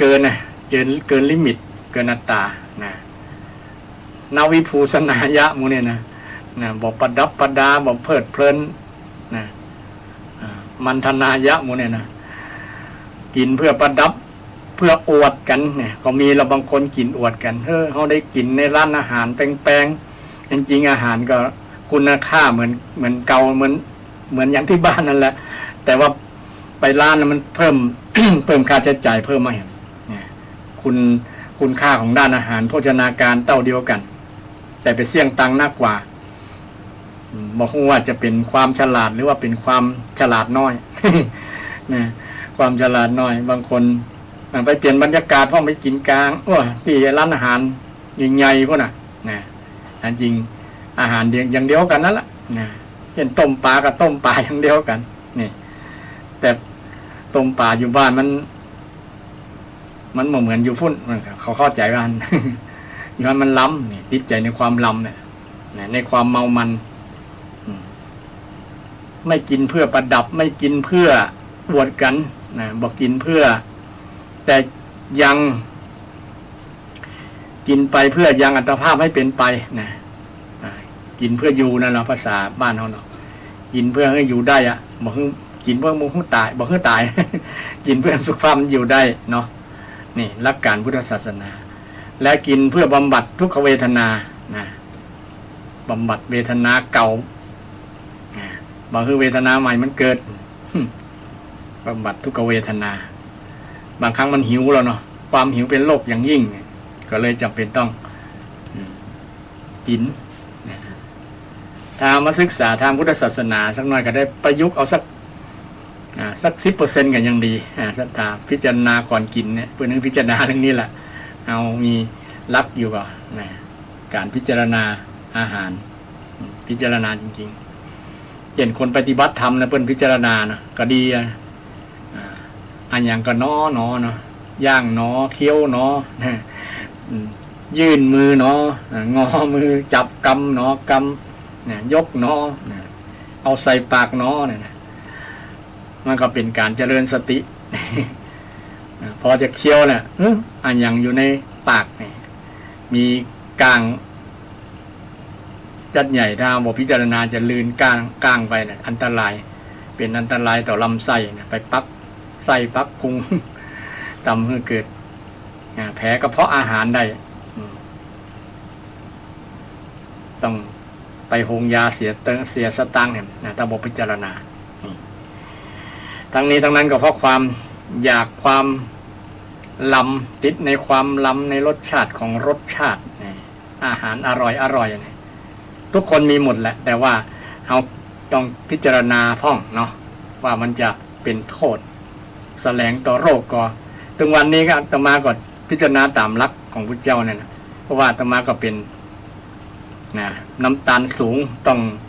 จะบอกฉันอย่างที่มันเป็นน้ำตาลสูงแล้วก็แป้งนักๆเพราะว่าตัวแป้งก็ทำให้เกิดเป็นน้ำตาลได้กินแต่กินที่มันเป็นที่จะเป็นกลากเป็นอย่างก็เป็นไส้ใยของอาหารเป็นพวกพักพวกผลไม้ใส่เครือ ที่มันจะทำให้เป็นระบบย่อยง่ายบอกเป็นผลข้างเคียงต่อสุขภาพเดี๋ยวนี้ก็ดีขึ้นเท่าได้หัวเหตุของความเกิดทุกข์เหตุเกิดจากการกินเนี่ยเนาะทุกข์เกิดจากการกินเนี่ยเขาก็เชื่อคำพุทธเจ้าเขามาประยุกต์ใจได้ท่านต่อมาคนหนึ่งละตีเชื่อว่าโอ้เปิ้นคือพิจารณาแต่ละมันก็เป็นประโยชน์บอกกินเพื่อความเมามันบอกกินเพื่อความล้ำแต่ว่าเอาความล้ำเป็นหลักแต่คนเอาส่วนนักก็เอาความล้ำเป็นหลักแล้วเนาะความล้ำมาอันดับหนึ่งอย่างอื่นมาที่สอง สุขภาพไม่ต้องพูดถึง แต่เดี๋ยวนี้ต้องนึกถึงสุขภาพด้วยเนาะนึกถึงสุขภาพอย่างคือกามโมฆะมาครอบงำจิตใจความอร่อยในรสชาติในความอร่อยรสชาติรสแต่ละคนก็มักบ่เหมือนกันนะบางคนก็มักเค็มมักหวานมักเปรี้ยวมักมันอย่างประมาณนั้นถ้าบ่ได้สิ่งที่ตัวเกายากมันก็บ่ล้ำเป็นต้นความล้ำบ่เหมือนกันก็เลยมีความหลากหลายแต่สรุปแล้วก็มีความติดในรสชาตินั่นแหละส่วนนักติดใจในรสชาติใครที่มีติดใจในรสชาติในรสชาติของอาหารคนนั้นก็ถือว่าถูกความกิเลสถูกกิเลสที่ห้องว่ากามโมฆะมาครอบงำรูปรสกลิ่นเสียงรูปเสียงกลิ่นรสสัมผัสการสัมผัสนุ่มๆอ่อนๆนุ่มๆได้นอนตีนุ่มๆหมูนี้ก็ติดเหมือนกันเนอะวันไหนบ่ได้นอนตีนุ่มๆบ่ได้สัมผัสนุ่มๆอันอย่างนุ่มๆนวลๆก็บ่มีความสุขอย่างประมาณนั้นและคนแต่ก่อนเพิ่นจะรักษาศีลข้อนี้เนี่ยคนไปนอนวัดนอนวาเพิ่นบ่นอนที่ฟุกที่มีอย่างก็มีสำลีนุ่มๆหรอเพิ่นเพิ่งสัมผัสเพราะว่ามันจะเป็นผลดีต่อร่างกายคือนอนสาดที่มันมีขึ้นเป็นการนวดแผ่นหลังไปในตัวคือระบบเลือดมันถ่ายเทได้ถ้านุ่มแต่ว่าเนี่ยมันเลือดมันจะบ่ผลดีขึ้นมาตามหลักต้องให้มันแข็งห้องดีแต่มันนวดเดี๋ยวนี้มีที่นอนนวดตัวหรอนวดไปตัวจนรับคำนั่นเพื่อสุขภาพเพื่อเลือดลมเดินได้สะดวกประมาณนั้นแต่คนแต่ก่อนเพิ่นบ่ต้องเสี่ยงตังค์ไอ้ที่นอนแบบนวดไฟฟ้าเนี่ยนะมันเสี่ยงตังค์เสี่ยงก้าวไฟ แต่คนแต่ก่อนนี่เพิ่นเอาศาสตร์ที่เป็นคลื่นๆนะศาสตร์ที่เป็นไม้ไผ่ไม้อย่างเพิ่นศาสตร์นะเพิ่นนอนแล้วมันเป็นผลดีต่อร่างกายได้ทราบข่าวว่าจากในพระราชสำนักในหลวงรอเก้าก็เพิ่นกะวันศีล8 ค่ำก็ดี15 ค่ำก็ดี14 ค่ำก็ดีเนี่ยตั้งขึ้นครั้งแรมเพิ่นจะสมาทานศีลข้อเนี้ยที่จะอุจจาสยนะมหาสยนาเนี่ยที่นอนสูงที่นอนใหญ่เนี่ยเพิ่นจะบ่นอนวันศีลเพิ่นจะบ่บรรทมนี่ หลายๆคนหรอเป็นงดสิ่งนี้เกี่ยวกับเรื่องสัมผัสนะสัมผัสนุ่มๆมันติดในสัมผัสก็มีกันทุกคนนะเกือบทุกคนนะ99%เนี่ยติดสรุปว่ากามโยคานกามโอคะเนี่ยเป็นกิเลสที่ท่วมทับจิตใจของคน99%ศรัทธา99%ท่วมทับโมดนะฉะนั้น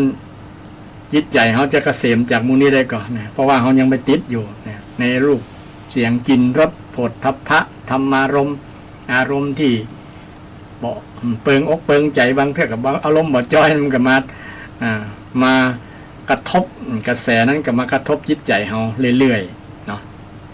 ธรรมชาติอารมณ์ต่างๆมากระทบจิตใจเกิดจากมาสัมผัสจากอาจนะภายในอาจนะภายนอกนะคือรูปตาหูจมูกลิ้นกายใจเนี่ยนะกระทบกันกับรูปเสียงกลิ่นรสโผฏฐัพพะเนี่ยมากระทบกันก็เกิดอารมณ์ที่ห้องมาธรรมารมณ์ก็คืออารมณ์ที่เกิดขึ้นจากการสัมผัสเกิดธรรมารมณ์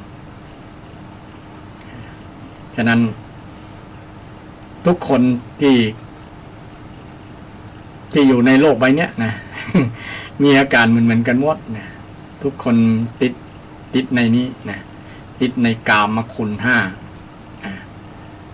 ถูกกามคุณมาท่วมทับจิตใจ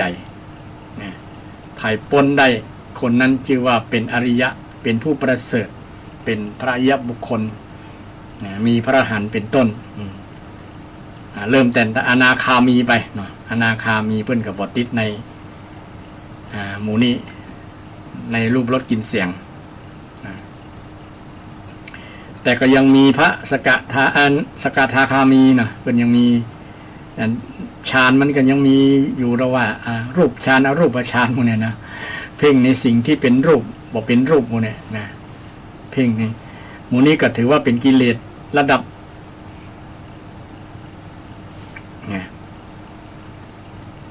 ละเอียดนะที่เป็นว่าวิปัสสนูปกิเลสนะขนาดปีติยังเป็นกิเลสของพระอริยเจ้าอยู่นะ ปีติความอิ่มอกอิ่มใจมันเนี่ยนะอันนี้ต้องอูกันแฮมนะแต่อูเรื่องนี้ก็ยังว่าแล้วเนาะบางครั้งก็อาจจะผิดใจอูธรรมะผิดใจโยมมันว่าอูวินัยผิดใจพระอูธรรมะนะพูดธรรมะผิดใจโยมพูดวินัยผิดใจพระพูดธรรมะผิดใจโยม แต่อูเรื่องวินัยเนี่ยเอาวินัยมาอูเรื่องตุเจ้าฟังแล้วบ่ค่อยจอยอารมณ์บ่ค่อยจอยโยมนี่มันอูเรื่องวินัย ถ้าพระตุเจ้ามาอูเรื่องธรรมะสอนเรื่องธรรมะบางครั้งมันไปถูกจิตถูกใจไปกระทบจิตกระทบใจกระทบจิตกระทบใจบางท่านตุเจ้ามาด่าเขาเราเนี่ยประมาณนั้น เลยบอกชอบจะใดแต่ก็ถือว่าเขามาฟังธรรมชาติธรรมะเนี่ยก็คือธรรมชาติของจิตใจเขาเนี่ยมันถูกกิเลสครอบญาติโยมถูกกิเลสครอบกันหมดไผที่ปนจากกิเลสอันนี้ผู้นั้นแหละจะเป็นผู้มีจิตเกษมมีพระสัมมาสัมพุทธเจ้าเป็นต้นเป็นองค์แรกเป็นคนแรกในโลกที่บทถูกกามโมคะมาท่วมทับจิตใจนะกามโมคะต่อไปพระโวคะแต่กี้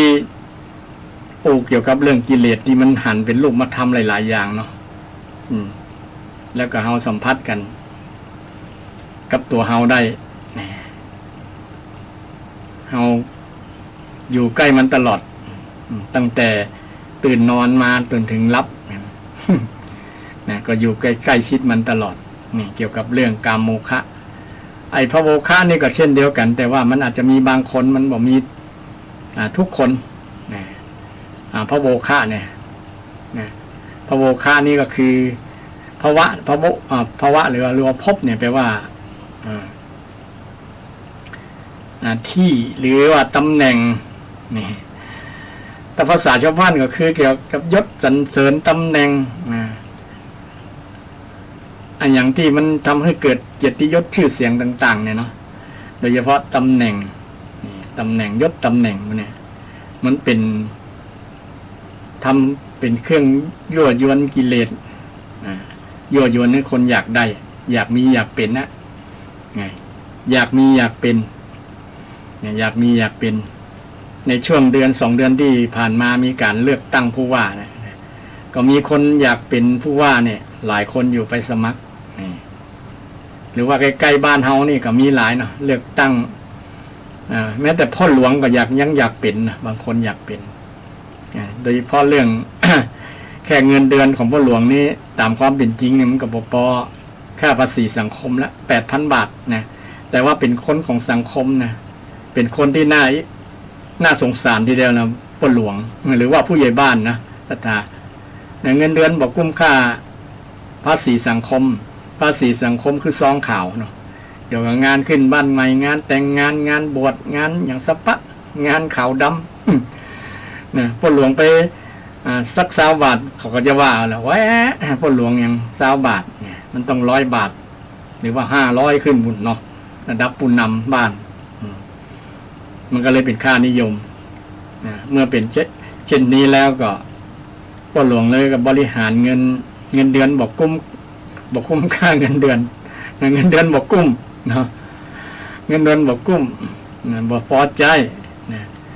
มันน่าจะสัก20,000-30,000พุ่นนะพ่อหลวงทำงานเต็มที่ไปเลยบ่ต้องพะวงไปเรื่องการทำมาหากินอย่างอื่นเนาะพ่อหลวงจะไปทำงานอย่างอื่นซ้ำซ้อนกับอะไรผิดกฎหมายมั้งล่ะนะผิดกฎหมายแต่ทำงานเกี่ยวกับเรื่อง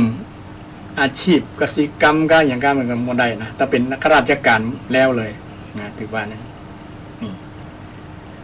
นี่เรื่องยศเรื่องตำแหน่งมูเนี่ยก็เป็นที่ปรารถนาเป็นสิ่งที่ล่อใจเป็นกิเลสอย่างหนึ่งที่มาท่วมทับจิตใจคนบางคนอยากเป็นใครเป็นหรอกชีวิตหนึ่งอยากจะเป็นพ่อหลวงอยากจะเป็นสท อยากจะเป็นสกอยากจะเป็นอบตอยากจะเป็นนายอำเภออยากจะเป็นผู้ว่าอยากจะเป็น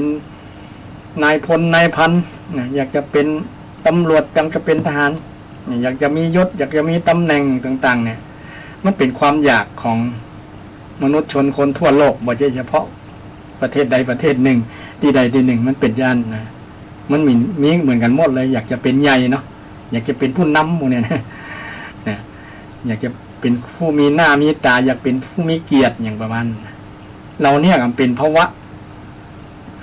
แปลว่าความมีความเป็นอยากจะเป็นนะอยากจะมีอยากจะเป็นเป็นภาวะตัณหาเนี่ยความอยากมีอยากเป็นอยากมีอยากเป็นอยากเป็นนั่นอยากเป็นนี่เนี่ยอยากเป็น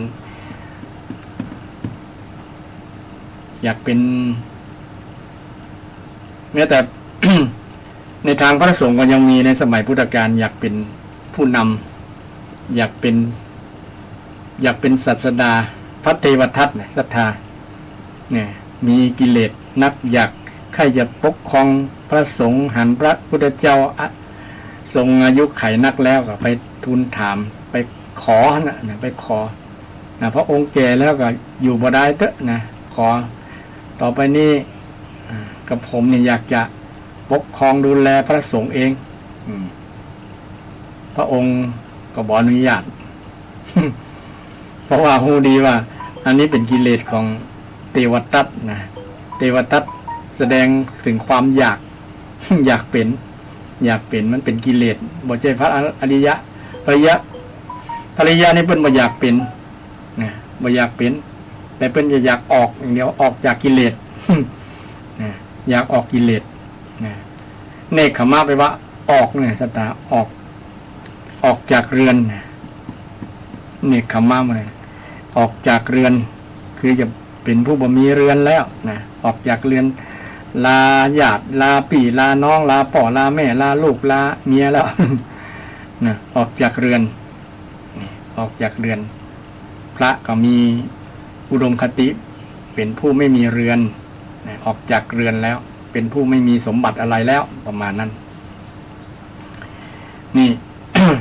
แต่คนทั่วไปก็อยากจะมีพระเทวทัตแม้แต่เป็นบวชแล้วก็ยังอยากมีความอยากใหญ่อยากเป็นใหญ่อยากจะปกครองพระสงฆ์เมื่อพระองค์บอกอนุญาตก็เลยหาวิธีที่จะกันแกล้งกำจัดพระพุทธเจ้าว่าพระพุทธเจ้าคัดขวางต่อความอยากของตัวเก่าของพระเทวทัตเนี่ยก็เลยหาพรรคพวกเอาชวนไผ่ทั้งฆราวาสญาติโยมทั้งพระสงฆ์ที่หันดีตัวเนี่ยทีแรกก็ไปเสนอข้อเสนอ5 ข้อถ้าไผ่บวชมาเนี่ยบวชมาเนี่ยห้ามอันนี้เนอห้ามอันนั้นเนอนี่เช่นห้ามกินเนื้อสัตว์เนอนี่เป็นข้อเรียกร้องของพระเทวทัตเหรอถ้าพุทธเจ้ารับข้อ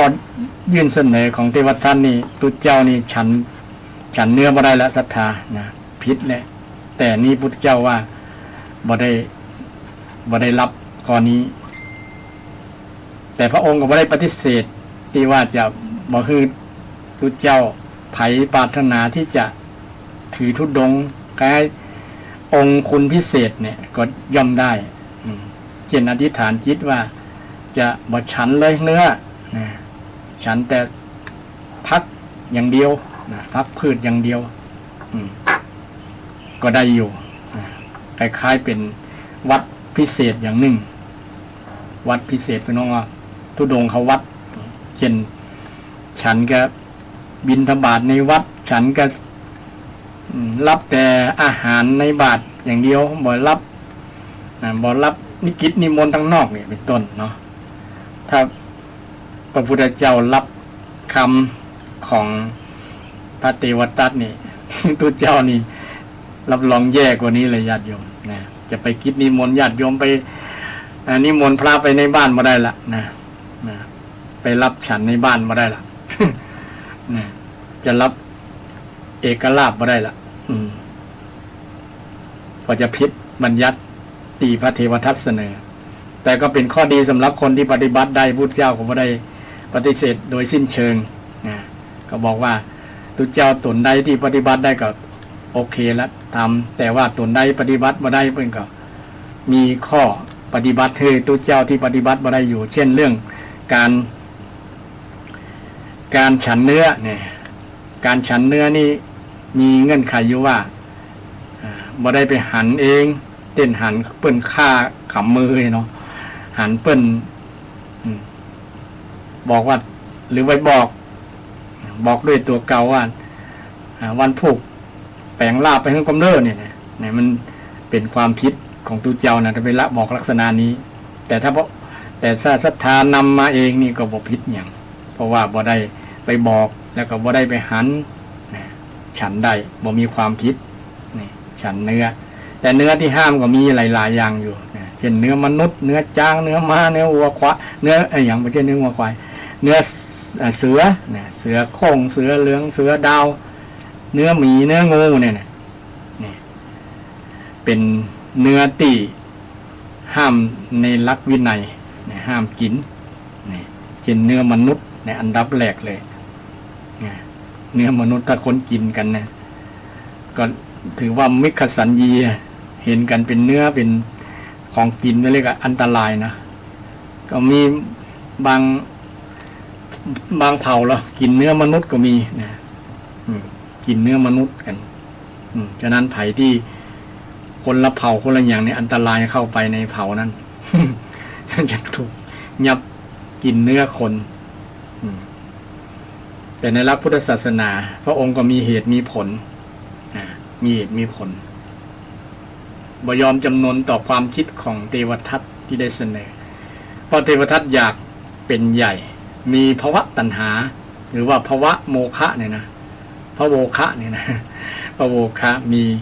ความอยากเป็นอยู่อยากเป็นนั่นเป็นนี่และในเรื่องความ ความเป็นนั้นเป็นนี่ในหลักพุทธศาสนาสมัยพุทธกาลยังพระองค์ยังทรงประชนอยู่เนี่ยก็พระองค์คงตั้งเองบ่มีตั้งหน่วยงานภาครัฐมาตั้งเป็นเจ้าคนเป็นพระครูเป็นนั่นเป็นนี่นะแต่เดี๋ยวนี้มีภาคส่วนของภาครัฐมาตั้ง คือมีพระเจ้าอยู่หัวแต่งตั้งเฮ้เนาะเป็นพระราชทานเป็นนามพระราชทานชื่อของพระเจ้าอยู่หัวที่ตั้งเฮ้ใหม่เป็นพระครูเป็นเจ้าคุณเป็นชั้นนั้นชั้นนี้ชั้นลาดชั้นเทพชั้นธรรมชั้นสมเด็จรองสมเด็จชั้นสังฆราชนี่นะสรุปแล้วหลายชั้นนะเป็นหลายๆชั้น30-40ชั้นก่อน ตีสมณศักดิ์นะแต่สมัยก่อนนี้พระองค์ทรงตั้งสมณศักดิ์ตามความสามารถจริงๆเช่นภาษาริบุตรมีปัญญานักก็ตั้งให้เป็นคนเลิศนะเลิศทางปัญญานี่เป็นห้องเอตทัคคะเป็นผู้เลิศในทางปัญญาเอตทัคคะเลิศทางปัญญาพระโมคคัลลานะก็เลิศทางมีฤทธิ์นี่เป็นต้นเนาะเป็นยกย่องบ่ต้องได้อย่างทำประวัติ ทำประวัติเสนอทั้งเจ้าคณะตำบลเจ้าคณะอำเภอเจ้าคณะจังหวัด ตลอดถึงมหาเถรสมาคมขอพระครูไปบ่ต้องขอพระองค์เองเลยหันความสามารถพิเศษของแต่ละรูปสมัยก่อนคนนี้อยู่ในป่าเป็นวัดเป็นของว่าโอ้เลิศในความอยู่ป่าเป็นวัดรูปนี้แสดงธรรมม่วนก็ยกคือเป็นผู้เลิศในการแสดงธรรมม่วนคนนี้แสดงอย่างหลายๆอย่างเนาะอยู่ในที่สงัดปรารภความเพียรได้เนี่ยคือก็ตั้งตามความสามารถของแต่ละท่านไปบอกเกี่ยวกับเรื่องความอยากความกิเลสมันนี่แต่เดี๋ยวนี้ต้องมีเงินใต้โต๊ะนะความอยากแล้วทำให้ต้องให้สมอยากบ่ได้ด้วยเล่ก็เอาด้วยกลอย่างบ่เอาด้วยมนต์ก็ด้วยคาถาอย่าง เพราะความอยากเป็นไงนะอยากเป็นเขาจะหันว่าเวลาสมัคร ผู้สอสอก็อยากจะเป็นสอสอเนี่ยเนาะเปิ้นซื้อเสียงกันแม้แต่ป้นหลวงตัวนี้ก็ยังซื้อเสียงกันเลยอันนี้บ่ได้พาดพิงป้นหลวงคนใดเนี่ยมันเป็นความจริงย่านเพราะความอยากเป็นไงภาวะตัณหาตัวเนี้ยมันมาครอบงำจิตใจอยากเป็นก็เลยทำให้มีความดิ้นรนขนขวายอยากจะได้มาข้างใดถึงจะพิษก็บอกเป็นยังนะเพราะ ความอยากมันท่วมทับจิตใจนะมันก็เลยทำให้เกิดผลเสียเกิดปัญหาต่างๆตัวมานะยิ่งกว่านั้นเกิดเป็นพักเป็นพวกมึงพวกโกพวกนั้นพวกนี้นะแตกแยกแตกสามัคคีกันเกี่ยวกับเรื่อง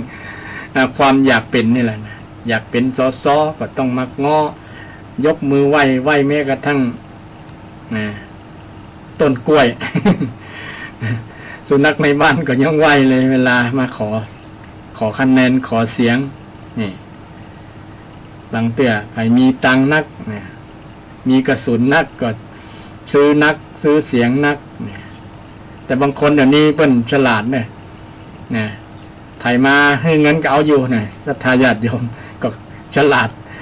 เอาอยู่แต่ว่าบ่เลือกคนดีละดีที่สุดเนี่ยกระดัดคนที่ซื้อเสียงก็เข้าท่าอยู่เหมือนกัน อันนี้ก็มีบางคนลักษณะนั้นก็ทำให้คนนั้นเคล็ดลับโอ้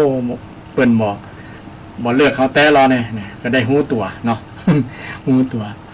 ขนาดเราซื้อเสียงขนาดนี้ยังบ่ได้แฮมประมาณนั้นเพราะความอยากความอยากเป็นเนี่ยโยมภาวะตัณหาเนี่ยนะภาวะโมฆะเนี่ยภาวะพระโมฆะหรือว่าพระมโมฆะเนี่ยนะภาวะภพนี่แหละเนี่ยภพเป็นนั่นเป็นนี่เนี่ยเพื่อนว่าเป็นภพอยู่ในภพแหละ เพราะว่าภพมาจากภูธาตุภาษาเป็นภาษาบาลีญาติโยมเลยเป็นภพเป็นภวะเนี่ยแปลงอูเป็นแปลงภูเป็นอวะเป็นภวะภพเนี่ยนะแปลง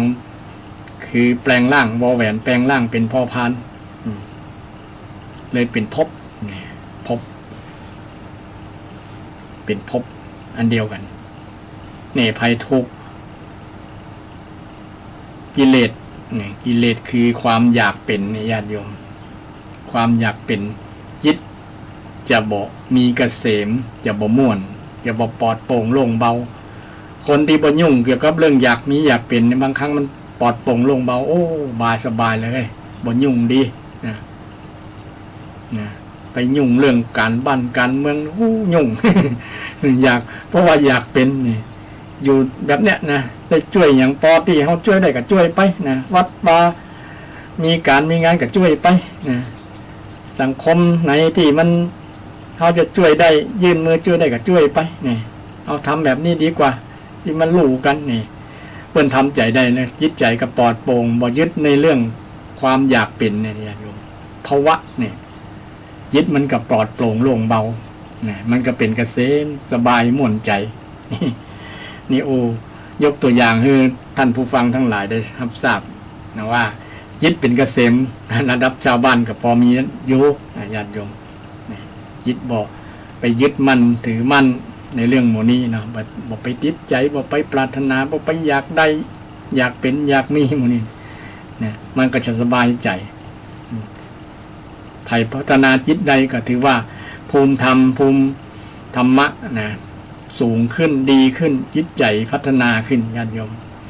จิตใจพัฒนาขึ้นนี่อันนี้ตัวที่สองนะโอคะตัวที่สองคือภวะหรือว่าพระโมคะเนี่ยนะพบกิเลสตัวที่สามทิฏโถคะทิฏโถคะหรือว่าทิฏฐิเนี่ยทิฏฐิคือความเห็น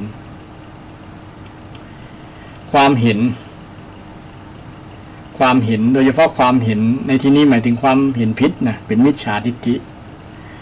ไอ้ตัวนี้สำคัญนะญาติโยมมันบางครั้งเราบอกว่าอันนี้ก็เป็นกิเลสท่วมทับจิตใจเรากับความเห็นความทัศนะเวลาทัศนะนะทัศนะความเห็นของแต่ละคนก็บ่เหมือนกันถ้ามีทัศนะที่ผิดบ่ถูกต้องบ่เป็นสัมมาแล้วนะมันจะยุ่งจิตจะบ่เป็นเกษมเนี่ยมันจะวุ่นวายเนี่ยมิจฉาทิฏฐิเนี่ยมิจฉาความเห็นผิดความเข้าใจผิดเนี่ยความเห็นผิดเห็นเป็นว่าเห็นยังไงเห็นบุญเป็นบาปเห็นบาปเป็นบุญ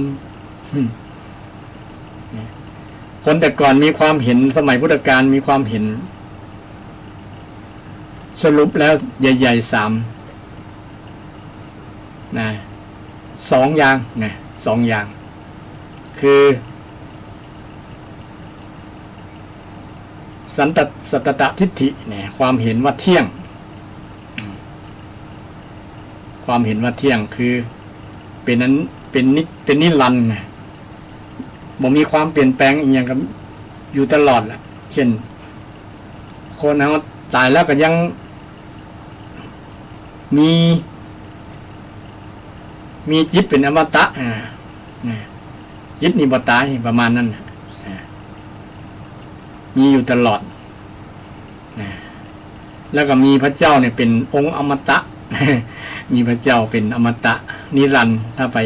พัฒนาตัวเก่าไปสู่พระเจ้าได้เนี่ยจะเป็นอมตะห้องวัดสัสตทิฏฐิความเห็นที่สองก็คืออุเฉททิฏฐิความเห็นว่าขาดความเห็นว่าศูนย์ทุกสิ่งทุกอย่างว่างเปล่าบ่มีหยังบ่มีหยังความเห็นแรกที่ว่ามีเนี่ยโลกก็ยังมีอยู่มีมันบ่เปลี่ยนรับอยู่อย่างนี้แหละตราบชั่วนิรันดร์เลยบ่เปลี่ยนแปลงดวงอาทิตย์ก็บ่เปลี่ยน มีอย่างนี้แหละเนี่ยมีความเห็นลักษณะนั้นไอ้ความเห็นที่สองนี้คืออุเฉททิฏฐินี่เห็นว่าขาดเลย แน่นอนละต่อไปจะบ่มีโลกแล้วมันว่างศูนย์เปล่าคนเฮาที่เกิดมาเนี่ยตายหมดบ่เหลือสักอย่างบ่มาเกิดแล้วศูนย์ ศูนย์พัน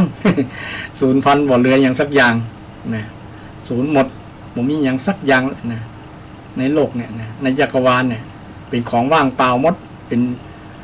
สิ่งที่ว่างเปล่าบ่มีอย่างสักอย่าง นี่อันนี้เป็นความคิดที่สุดตรงนะสุดตรงสองทางแต่พระพุทธศาสนาเนี่ยบ่ได้สุดตรงทั้งสองทางแต่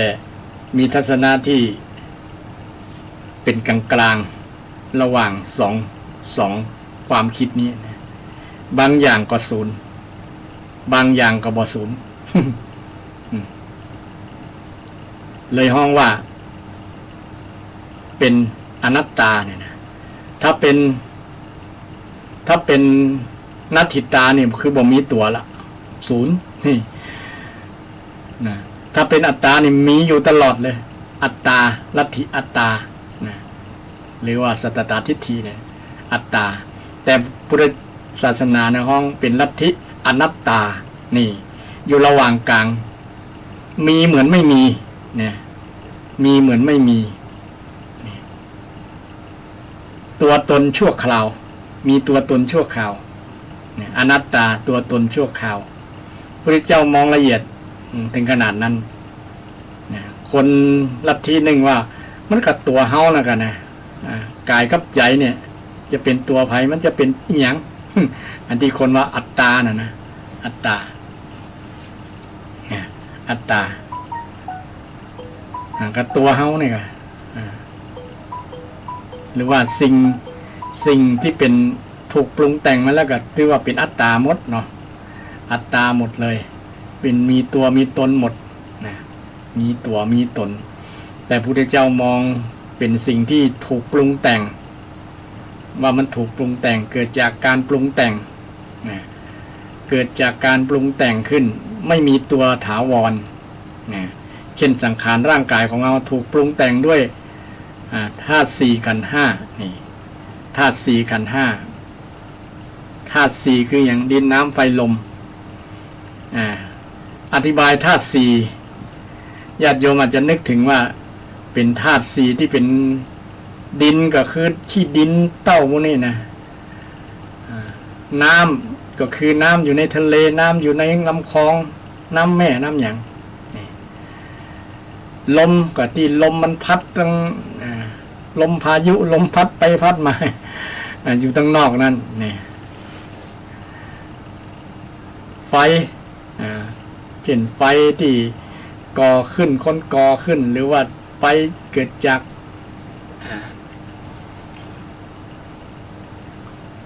ธรรมชาตินี่ประมาณนั้น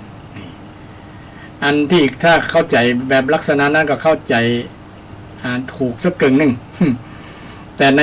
ธาตุทั้งสี่ที่มันถูกปรุงแต่งกันแล้วเป็นตัวเฮาเป็นร่างกายเป็นจิตใจเนี่ยนะธาตุสี่กันห้าเนี่ยโดยเฉพาะธาตุสี่ก่อนเนาะเรื่องธาตุสี่ดินน้ำไฟลมดินกับของที่แข็งเช่นกระดูกผมขนเล็บฟันหนังมูเนี่ยมันเป็นของแข็งมูเนี่ยในหลักพุทธศาสนาพระเจ้าสอนว่ามันเป็นมาจากธาตุดินธาตุดินมาจากธาตุดินมาจากธาตุนั่นแหละที่ทั้งนอกนั่นแหละที่คนไปกินข้าวกินน้ำมันปรุงมามันถูกประชุมกันมาดินน้ำน้ำที่อยู่ในร่างกายของเราเนี่ยเนาะที่เป็นของเหลวๆน้ำเสลดน้ำเหลืองน้ำเลือดมูนี่ถือว่าเป็นธาตุน้ำหมดที่เป็นของแม่เพราะว่าแม่มีคุณ12เนาะพ่อมีคุณ21แม่มีคุณ12ใน12ที่เป็นส่วนเป็นน้ำของแม่แม่น้ำเลือดน้ำน้องน้ำเสลดน้ำดีน้ำมันข้นน้ำเลือดน้ำเหลืองน้ำหลายๆน้ำเนี่ยนะเป็นน้ำของ เป็นธาตุน้ำของแม่ที่แม่มีคุณมีส่วนอยู่ในร่างกายของคนเราอันนี้เป็น เป็นธรรมชาติที่พระพุทธองค์ทรงหันว่ามันประชุมกันเกิดเป็นตัวเฮาเนี่ยมาจากธาตุน้ำดินน้ำและก็ไฟไฟธาตุไฟในที่นี้คือความอุ่นๆในร่างกายเนี่ยอยู่ในร่างกายของคนเราเนี่ยไทยธาตุที่ย่อยอาหารที่มันทำให้อบอุ่นร่างกายมันเนี่ย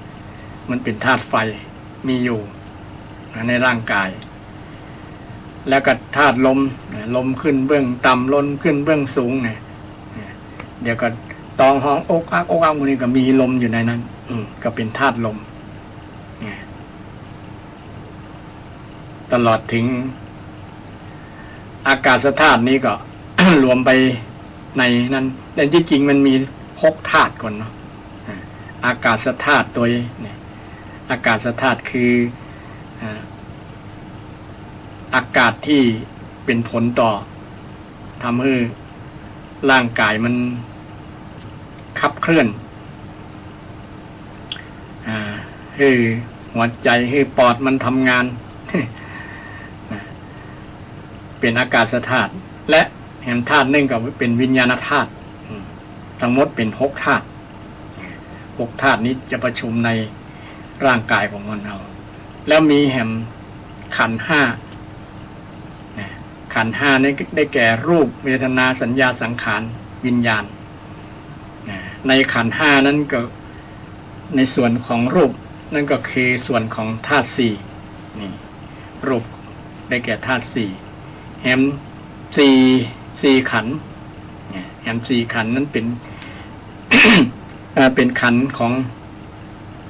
งส่วนของจิตใจนะส่วนของจิตใจคือเวทนาสัญญาสังขารวิญญาณวันนี้ภาษาบาลีนักหลายญาติโยมฟังไปแล้วอาจจะงงเลยนะก็ถือว่าฟังบ่อยๆนะบางท่านอาจจะบอกคุ้นเคยนะต่อซับแสงโมนี่เนาะอาจจะฟังแล้วงงๆว่าตัวเจ้ากำลังอธิบายเรื่องอะไรอย่างอธิบายเรื่อง เดี๋ยวนี้กำลังอธิบายเรื่องทิฏฐิเนี่ยความเห็นของคนสมัยแต่ก่อนแล้วความเห็นของทางพุทธศาสนาที่เกี่ยวกับเรื่องอัตตากับอนัตตาเนี่ยนะ อัตตาอนัตตาและอัตถิตานัตถิตาเนาะนัตถิตาแล้วก็อัตตาและอนัตตา3อย่างถ้านัตถิตานี่บ่มีตัวนี่ศูนย์ถ้าอัตตานี่มีตัวตลอดเป็นนิรันดร์ถ้าอนัตตาของพุทธศาสนานี้มีตัวชั่วคู่ชั่วยามจะว่ามีกับว่าเชิงจะบ่มีกับว่าใจนะอนัตตาแต่ว่าไม่ใช่ตัวจริงเนี่ยเนาะไม่ใช่ตัวมันมีคำว่าอะตัวเนี่ยอนัตตาเนี่ยแปลว่าไม่อนะตัวนี้แปลว่าไม่นะบวกกับอัตตาอนะกับอัตตา เลยแปลว่าไม่ใช่ตัวนะไม่ใช่ตัวกับไม่มีตัวต่างกันนะบ่มีตัวก็คือนัตถิตาไม่มีคือความเห็นอันประการแรกนะไม่มีตัวแต่ถ้ามีตัวนี่เป็นอัตตาแต่ถ้าไม่ใช่ตัวนี้ของพุทธศาสนาซึ่งเป็นความเห็นกลางๆและเป็นความเห็นที่เป็นจริงที่สุดถูกต้องที่สุดอนัตตาคือไม่ใช่ตัวจริงไม่ใช่ตัวจริงอย่างแท้มันถูกปรุงแต่งขึ้นถูกปรุงแต่งขึ้นด้วยธรรมชาติธรรมชาติปรุงแต่งขึ้นเป็นธรรมชาติซึ่งเป็นเข้ารักกับวิทยาศาสตร์ญาติโยมสามารถพิสูจน์ได้คำสอนเนี่ยนักวิทยาศาสตร์บอกกล้าโต้แย้งเกี่ยวกับเรื่องคำสอนอนัตตาเนี่ย อนัตตาบอกมีคำสอนไหนในศาสนาไหนที่สอนเรื่องอนัตตามีแต่พุทธเจ้าเท่านั้นพุทธเจ้าสอนอนัตตาบ่ใช่ตัวไม่ใช่ตัว ไม่ใช่ตัวนี่ไหนที่ว่าบ่ใช่ว่าบ่มีตัวแล้วก็มีตัวนะแต่ไม่ใช่ตัวนี่คือไม่ใช่ตัวจริงแท้แน่นอนมันเป็นตัวชั่วขณะเดียวนะชั่วขณะเดียวนะขณะไหนก็บ่ฮู้ละนะขณะบางครั้งก็ใช้เวลาน้อยนะแล้วก็เปลี่ยนตัวอย่างศรัทธาญาติโยมหานั้นนั่นก็แมงผีเสื้อภาษาปากกังนะภาษาเหนือก็ห้องอย่างเนาะญาติโยมนะผีเสื้อเนี่ยนะแมงกระเบื้อกระเบื้อ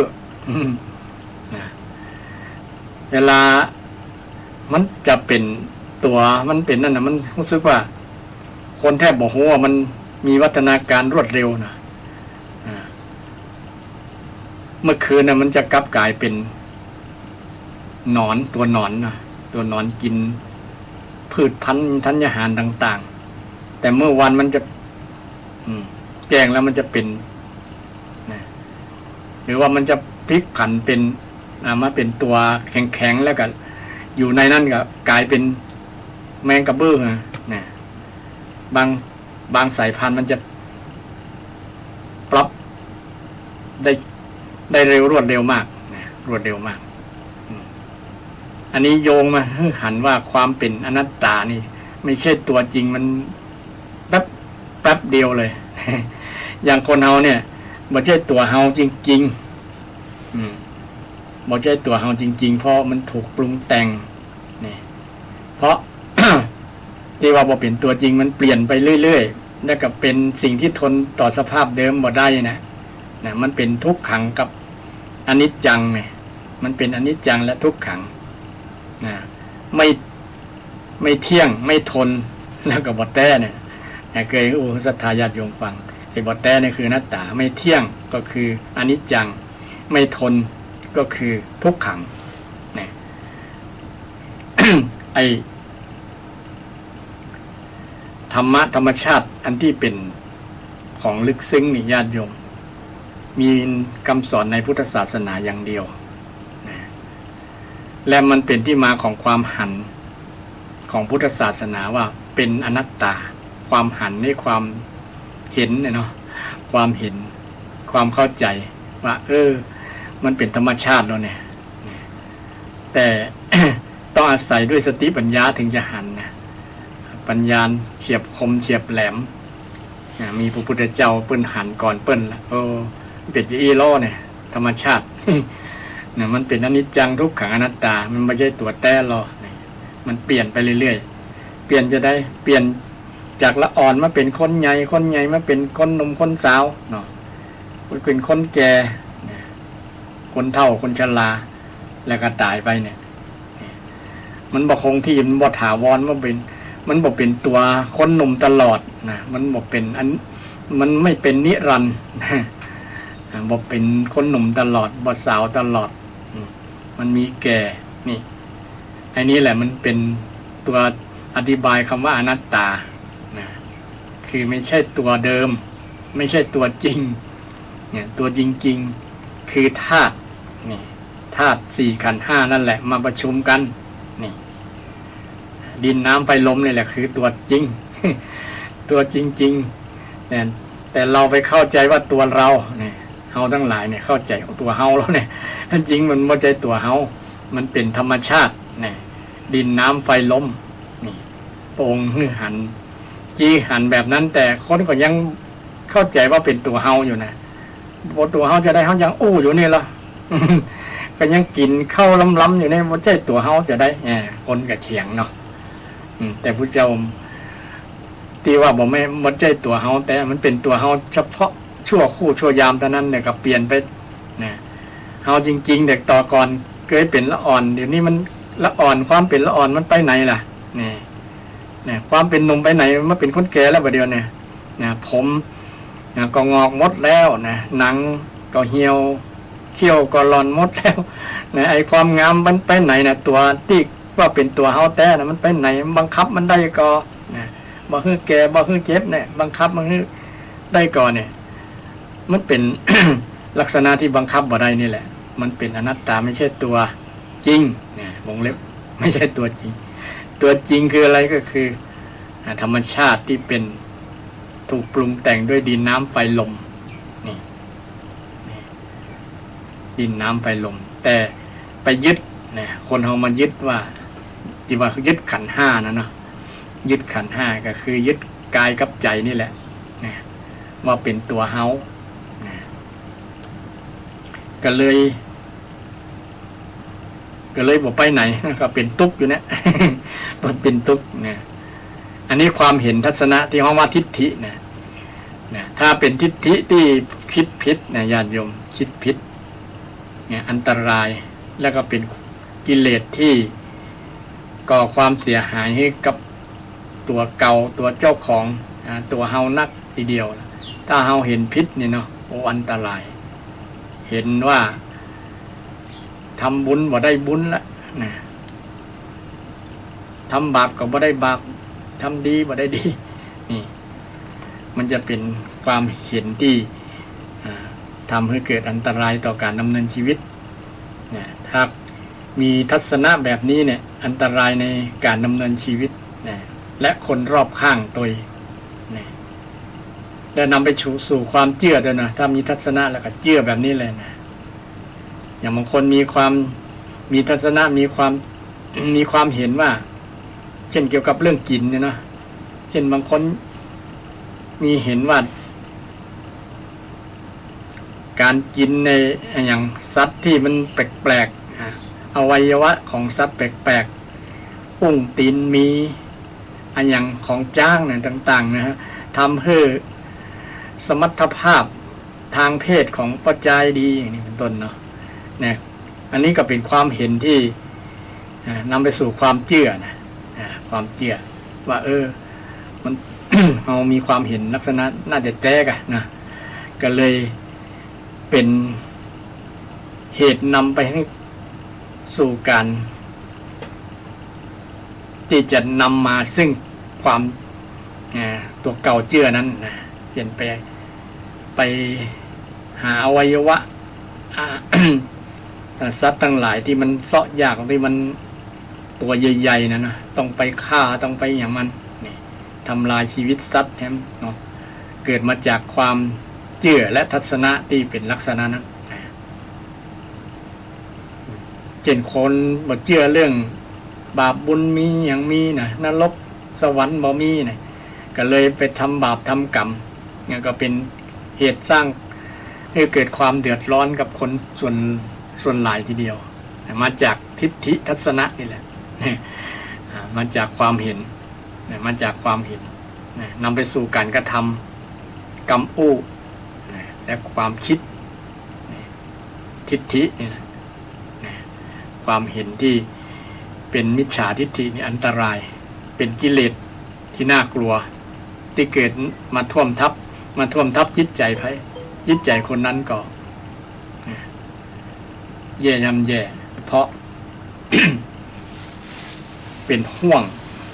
เป็นกระแสกิเลสที่จะท่วมทับจิตใจคนขอสุมาภัย อันนี้อูกับเรื่องวันนี้นะอูเรื่องมงคลข้อสุดท้ายเกี่ยวกับจิตเกษมจากโอคะนี่อธิบายเรื่องโอคะที่ศรัทธาญาติโยมโอคะคือกิเลสคือโอคะนี่มี4โอคะอูได้3โอคะอยู่นะโอคะสุดท้ายก็คืออวิชโชคะอวิชโชคะศรัทธาญาติโยมเคยได้ยินก็อวิชโชคะศรัทธาท่านผู้ฟังหรือว่าอวิชชานั่นแหละโอคะคืออวิชชาอวิชชาแปลว่าอย่างความบ่รู้ความบ่รู้นี่ก็เป็นกิเลสที่ต้นตระกูลเลยแหละญาติโยมเป็นต้นตระกูลใหญ่เลยแหละทำให้เกิดทุกสิ่งทุกอย่างในชีวิตของคนเราญาติโยมถ้าเคยสวดเคยเจริญสาธยายบทปฏิจจสมุปบาทเนี่ยก็จะเริ่มต้นด้วยอวิชชาปัจจยาสังขาราสังขารปัจจยา วิญญาณังวิญญาณปัจจยานามรูปังนามรูปปัจจยาเนี่ยปฏิจจสมุปบาทเนี่ยปฏิจจสมุปบาทเนี่ยนะ เป็นธรรมะที่อาศัยซึ่งกันและเกิดนะธรรมชาติที่อาศัยซึ่งกันและกันเกิดเช่นอวิชชาเนี่ยเป็นปัจจัยให้เกิดสังขารนะวันนี้เรื่อง เรื่องธรรมะลึกๆเนี่ยญาติโยมอาจจะตัวลำบากหน่อยเนาะก็พยายามฟังไปกันแล้วกันจะพยายามนำมาบ่อยๆให้ศรัทธาญาติโยมได้ฟังกันโดยเฉพาะเรื่องปฏิจจสมุปบาทเนี่ยเป็นธรรมะที่ถือว่าเป็นหัวใจพุทธศาสนาเลยและเป็นบทที่อธิบายเกี่ยวกับเรื่องอริยสัจสี่นะอริยสัจสี่อริยสัจสี่อวิชชาปัจจยาสังขาราสังขารปัจจยาเนี่ยแล้วก็เรื่องชุดของมีส่วนของที่เรื่องเกิดและเรื่องดับเนี่ยส่วนของการเกิดและการดับถ้าไปเปรียบในในอริยสัจสี่ก็คือสมุทัยกับนิโรธนะนิโรธก็ฝ่ายดับสมุทัยก็ฝ่ายเกิดอวิชชานี่เป็นฝ่ายสมุทัยสมุทัยทำให้เกิดเห็นทำให้เกิดทุกข์เกิดอย่างต่างๆเนี่ยนะมันมาจากฝ่ายเนี้ยฝ่ายสมุทัยฝ่ายนิโรธก็คือฝ่ายดับซึ่งจะเป็นลูกโซ่กันนะลูกโซ่คล้องสัมพันธ์ปฏิสัมพันธ์กันอย่างดีเลยนะเป็นสิ่งที่น่าทึ่งมากนะศรัทธาเกี่ยวกับปฏิจจสมุปบาทนะอวิชชาปัจจยาสังขาราสังขารปัจจยาเนี่ยอวิชชาแปลว่าความบ่รู้เนี่ยความบ่รู้ทำให้เกิดสังขารนี่ใจคำว่าสังขารนะศรัทธาญาติโยมก็จะงงเนี่ยสังขารนี่อย่างเนี่ยสังขารร่างกายก็เนี่ยสังขารตัวนี้ไม่ใช่แค่ไม่ใช่ส่วนร่างกายแต่มันสิ่งหมายถึงทั้งหมดเลยสิ่งที่ปรุงแต่งแต่ในที่นี้หมายถึงด้วยด้านของจิตใจด้านจิตใจปรุงแต่งสังขารแปลว่าการปรุงแต่งคิดปรุงแต่งขึ้นเช่นเราปรุงอาหารเนี่ยนะต้องมีอย่างหลายๆอย่างมาปรุงทำให้เกิดอาหารชนิดนั้นอวิชชาความโมโหเนี่ยก็เป็นสาเหตุเป็นปัจจัยหนึ่งทำให้เกิดเป็นปัจจัยสำคัญเลยแหละทำให้เกิดสังขารทำให้เกิดการปรุงแต่งเกิดการปรุงแต่งขึ้นความโมโหเนี่ยนะญาติโยมความโมโหอวิชชาเนี่ยความบรู้ทีนี้วิชาความโมโหอย่างพ่องความโมโหใน8อย่าง1โมโหในทุกข์2โมโหในสมุทัย3โมโหในนิโรธ4โมโหในมรรคก็คือโมโหในอริยสัจสี่นั่น4ข้อและ4ข้อนั้นก็โมโหในอดีตโมโหจักอนาคตแล้วข้อที่7โมโหอนาคตโมโหในอดีตและอนาคตรวมกันและข้อที่8ก็คือโมโหจักปฏิจจสมุปบาทเนี่ยปฏิจจสมุปบาทอันนี้ต้องอธิบายเป็นวันนะญาติโยมเนาะแต่ญาติโยมจะทนฟังได้กับเพราะว่ามันถ้าบ่มีพื้นฐานแต่ในฟังลำบากคนก็ยังจะนักใจในการที่จะอธิบายว่าปฏิจจสมุปบาทแต่มันพอสรุปได้ว่ามันธรรมชาติที่อาศัยซึ่งกันและกันเกิดและสิ่งที่จะอธิบายปฏิจจสมุปบาทได้ดีก็คืออิทัปปัจจยตาทีนี้ญาติโยมก็ได้ซับใหม่ละอิทัปปัจจยตาคืออย่างคือสิ่งนี้มีเมื่อสิ่งนี้มีสิ่งนี้จึงมีเมื่อนี้สิ่งนี้เกิดสิ่งนี้จึงเกิดเพราะสิ่งนี้ดับไปสิ่งนี้จึงดับไปประมาณนั้น ซึ่งเป็นการอธิบายของปฏิสมบัติและอันนี้สิ่งนี้มีสิ่งนี้จึงมีมันคืออย่างไร ก็คือว่าถ้าผมมีภาษาชาวบ้านก็คือ ถ้าผมมีแก่นตาเนี่ยก็จะบ่เกิดภาพจะบ่หันจะไม่ได้หันเนี่ยอุ้ยง่ายเนาะญาติโยมพอเข้าใจเนาะถ้าผมมีแก่นตาเนี่ยถ้าผมมีหูจะไม่ได้ฟังเนี่ยภาษาชาวบ้านอุ้ยง่ายเนาะถ้าอุภาษาธรรมาเนี่ยมันจะงง อุภาษาชาวบ้านว่าถ้าผมมีแก่นตาจะบ่หันแม่งก็ญาติโยมคนตาบอดนี่จะบ่ได้หันนะผมมีสิทธิ์ได้หันได้ก็ฟังถ้าต้องบอดตัวต้องหนวกตัวยิ่งแล้วเลย ต้องได้ยินนะแต่มันจะมีอย่างเนาะแต่คนตาบอดนี่หูจะดีนะฟังค่อยๆก็ได้ยินนะสัมผัสหูนี่จะเยี่ยมมากเลยนะเยี่ยมมากคนที่ตาบอดนี่ไอสิ่งนี้ก็คือตาเนี่ยถ้าตาบ่มีรูปก็บ่มีนี่สิ่งนี้มีเพราะสิ่งนี้มีกับสิ่งนี้เพราะตามีจึงได้ดูรูปต้องได้หันภาพหันนั่นหันนี่นี่สิ่งนี้มีสิ่งนี้จึงมีเนี่ยเพราะสิ่งนี้บ่มีสิ่งนี้กับบ่มีนะเพราะตามันบอดอันนี้ก็บ่ได้หันรูปเนี่ยแต่ถ้าพอเข้าใจนะสันทุฟังพอเข้าใจเนาะเพราะแก่นตามันมีจึงได้หันรูปนี่สิ่งนี้มีสิ่งนี้คือตามีมีแก่นตาจึงได้หันรูปถ้าตาบอดตาบ่มีแล้วก็บ่ได้หันรูปละนะก็คืออธิบายที่ว่าเพราะสิ่งนี้บ่มีสิ่งนี้จึงบ่มีเนี่ยสิ่งนี้จึงบ่มีเพราะมันเป็นปัจจัยซึ่งกันและกันเนี่ยเป็นธรรมะที่พระเจ้าได้แสดงแล้วมันสุดยอดนะญาติโยมโอ้ละเอียดอ่อนมากเลยลึกซึ้งมากนี่เพราะตามีเพราะหูมีจึงได้ยินเสียงเพราะหูดับหูบ่มีเนี่ยบางคนเกิดมาหูบ่มีหูหนวกเนาะบ่มีโอกาสได้ยินเสียงแล้วได้กระหันเปิ้นอู้อย่างกับบ่ฮู้ละเล่าขวัญกับบ่ฮู้ชมกับบ่ฮู้ ตากับบ่ฮู้เพราะว่าหูบ่มีหรอกนี่อันนี้แหละเพราะสิ่งนี้มันบ่มีสิ่งนี้จึงบ่มีนะเพราะหูบ่มีจึงบ่ได้ยินเสียงจึงบ่ได้ยินเสียงจึงบ่มีเสียงไง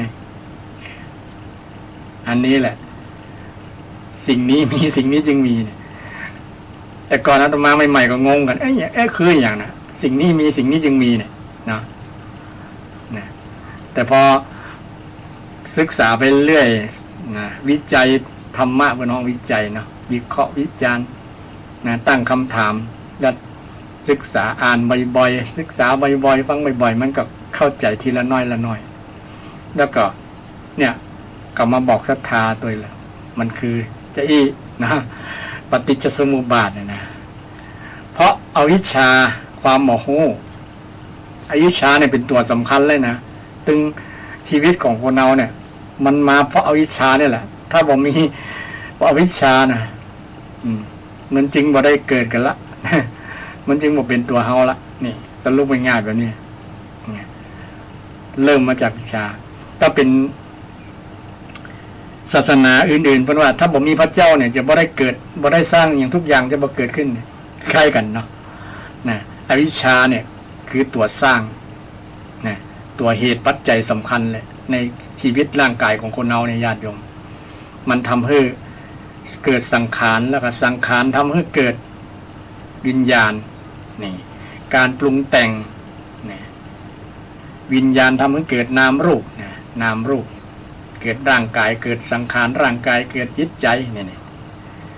แล้วก็เกิดอาจตนะนะเกิดตาหูจมูกลิ้นกายใจเนี่ยเมื่อเกิดตาหูจมูกลิ้นกายใจก็เกิดอย่างอาจตนะเกิดการสัมผัสมันก็ญาติโยมตาไปสัมผัสกับรูปนะเกิดรูปเกิดขึ้นก็เกิดความรู้เกิดห้องวิญญาณเนี่ยมันเป็นธรรมะที่สืบเนื่องกันไปเป็นลูกโซ่เลยนะสัมพันธ์กันไปนะเชื่อมกันไปนะจะขาดวรรคใดวรรคหนึ่งมาได้นะมันจะขาดตอนทันทีเนี่ยความสัพพัญญูของพระองค์ของพระพุทธเจ้าเนี่ยใหญ่สุดยอดนั่นนะเนี่ยถ้าเป็นระดับปริญญาด็อกเตอร์อภิมหาด็อกเตอร์เลยญาติโยม จะมานับอะไรว่าเป็น จบสุดยอดแล้วเนี่ยพระองค์ทรงรู้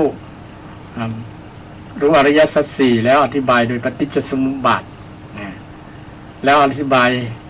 แยกไปอีกว่า เพราะสิ่งนี้มีอิทัปปัจจยตาเนี่ยนะเพราะสิ่งนี้มีสิ่งนี้จึงมีเพราะมายกตัวอย่างว่าเพราะแก่นตามีจึงได้หันรูปเนี่ยนี่อันนี้เป็นความรู้ที่พระสัมมาสัมพุทธเจ้าที่พระองค์เป็นสัพพัญญูรู้ทุกอย่างได้มาชี้แจงแสดงได้หันพระองค์ได้ตรัสรู้เองได้หันเองบ่มีครูบาอาจารย์ในสอนและเป็นความรู้ที่เป็นมีค่าอย่างมหาศาลญาติโยมที่ไผ่มาศึกษาอย่างเพียงแล้วจะยอมรับนับถือว่าเป็นความจริงอันน่าทึ่งมากน่าทึ่งมากเกี่ยวกับเรื่องปฏิจจสมุปบาทวันนี้บทตันจบญาติโยมละไว้ก่อนเนาะติดไว้ก่อนวันเอาไปวันพุธหน้าจะมาเล่าต่อวันพุธหน้าก็ตรงกับวันที่10เนาะจะขยายผลเกี่ยวกับเรื่องปฏิจจสมุปบาทให้ศรัทธาญาติโยมยังค้างคางแคลงสงสัยอยู่นะอาตมาเชื่อว่าหลายคนที่ได้รับฟังแล้วบ่เข้าใจหรอก เพราะว่ามันมีภูมินะภูมิธรรมเป็นว่ามีข้อมูลที่เราเวลาอาตมาไปแล้วเนี่ยมันบางครั้งตัวบัตตันเนาะมันต้องมีความรู้ส่วนนั้นนะโดยเฉพาะอย่างน้อยก็ได้สูตรได้คล่องปากก่อนนะเช่นเรื่องปฏิจจสมุปบาทต้องท่องนั้นอวิชชาปัจจยาสังขาราปัจจยาวิญญาณังท่องภาษาไทยคล่องยิ่งดีใหญ่เลยญาติโยมมันจะได้เข้าใจได้ง่ายจังตัวตันนะเพราะว่าจะมายกอันนั้นยกอันนี้มานะมันตัวบัตตันแล้วฟังบ่เข้าใจมันก็เจ็บหัวแล้วก็นี่นะ เจ็บหัวเพราะว่ามันเป็นธรรมที่ลึกซึ้งที่บ่มีในศาสดาใดสอนและญาติโยมมีแต่พุทธศาสนานี่สอนและเป็นธรรมะชั้นยอดทีเดียวแหละถือเป็นหัวใจพุทธศาสนาเลยล่ะญาติโยมปฏิจจสมุปบาทเนี่ยนะหรืออริยสัจสี่เนี่ยที่เป็นอธิบายอริยสัจสี่เนี่ยก็เอาละไว้วันพุธหน้าเนาะวันที่10วันนี้ขอนำรายการจากศรัทธาท่านผู้ฟังไปก่อนก็ขออวยพรให้ศรัทธาญาติโยมเจริญธรรมให้มีจิตเป็นเกษมปลอดโปร่งโล่งเบากันปราศจากโอคะทั้ง4คือกามโมคะภโวคะทิฏโถคะและอวิชโชคะทั้ง4กิเลสนี้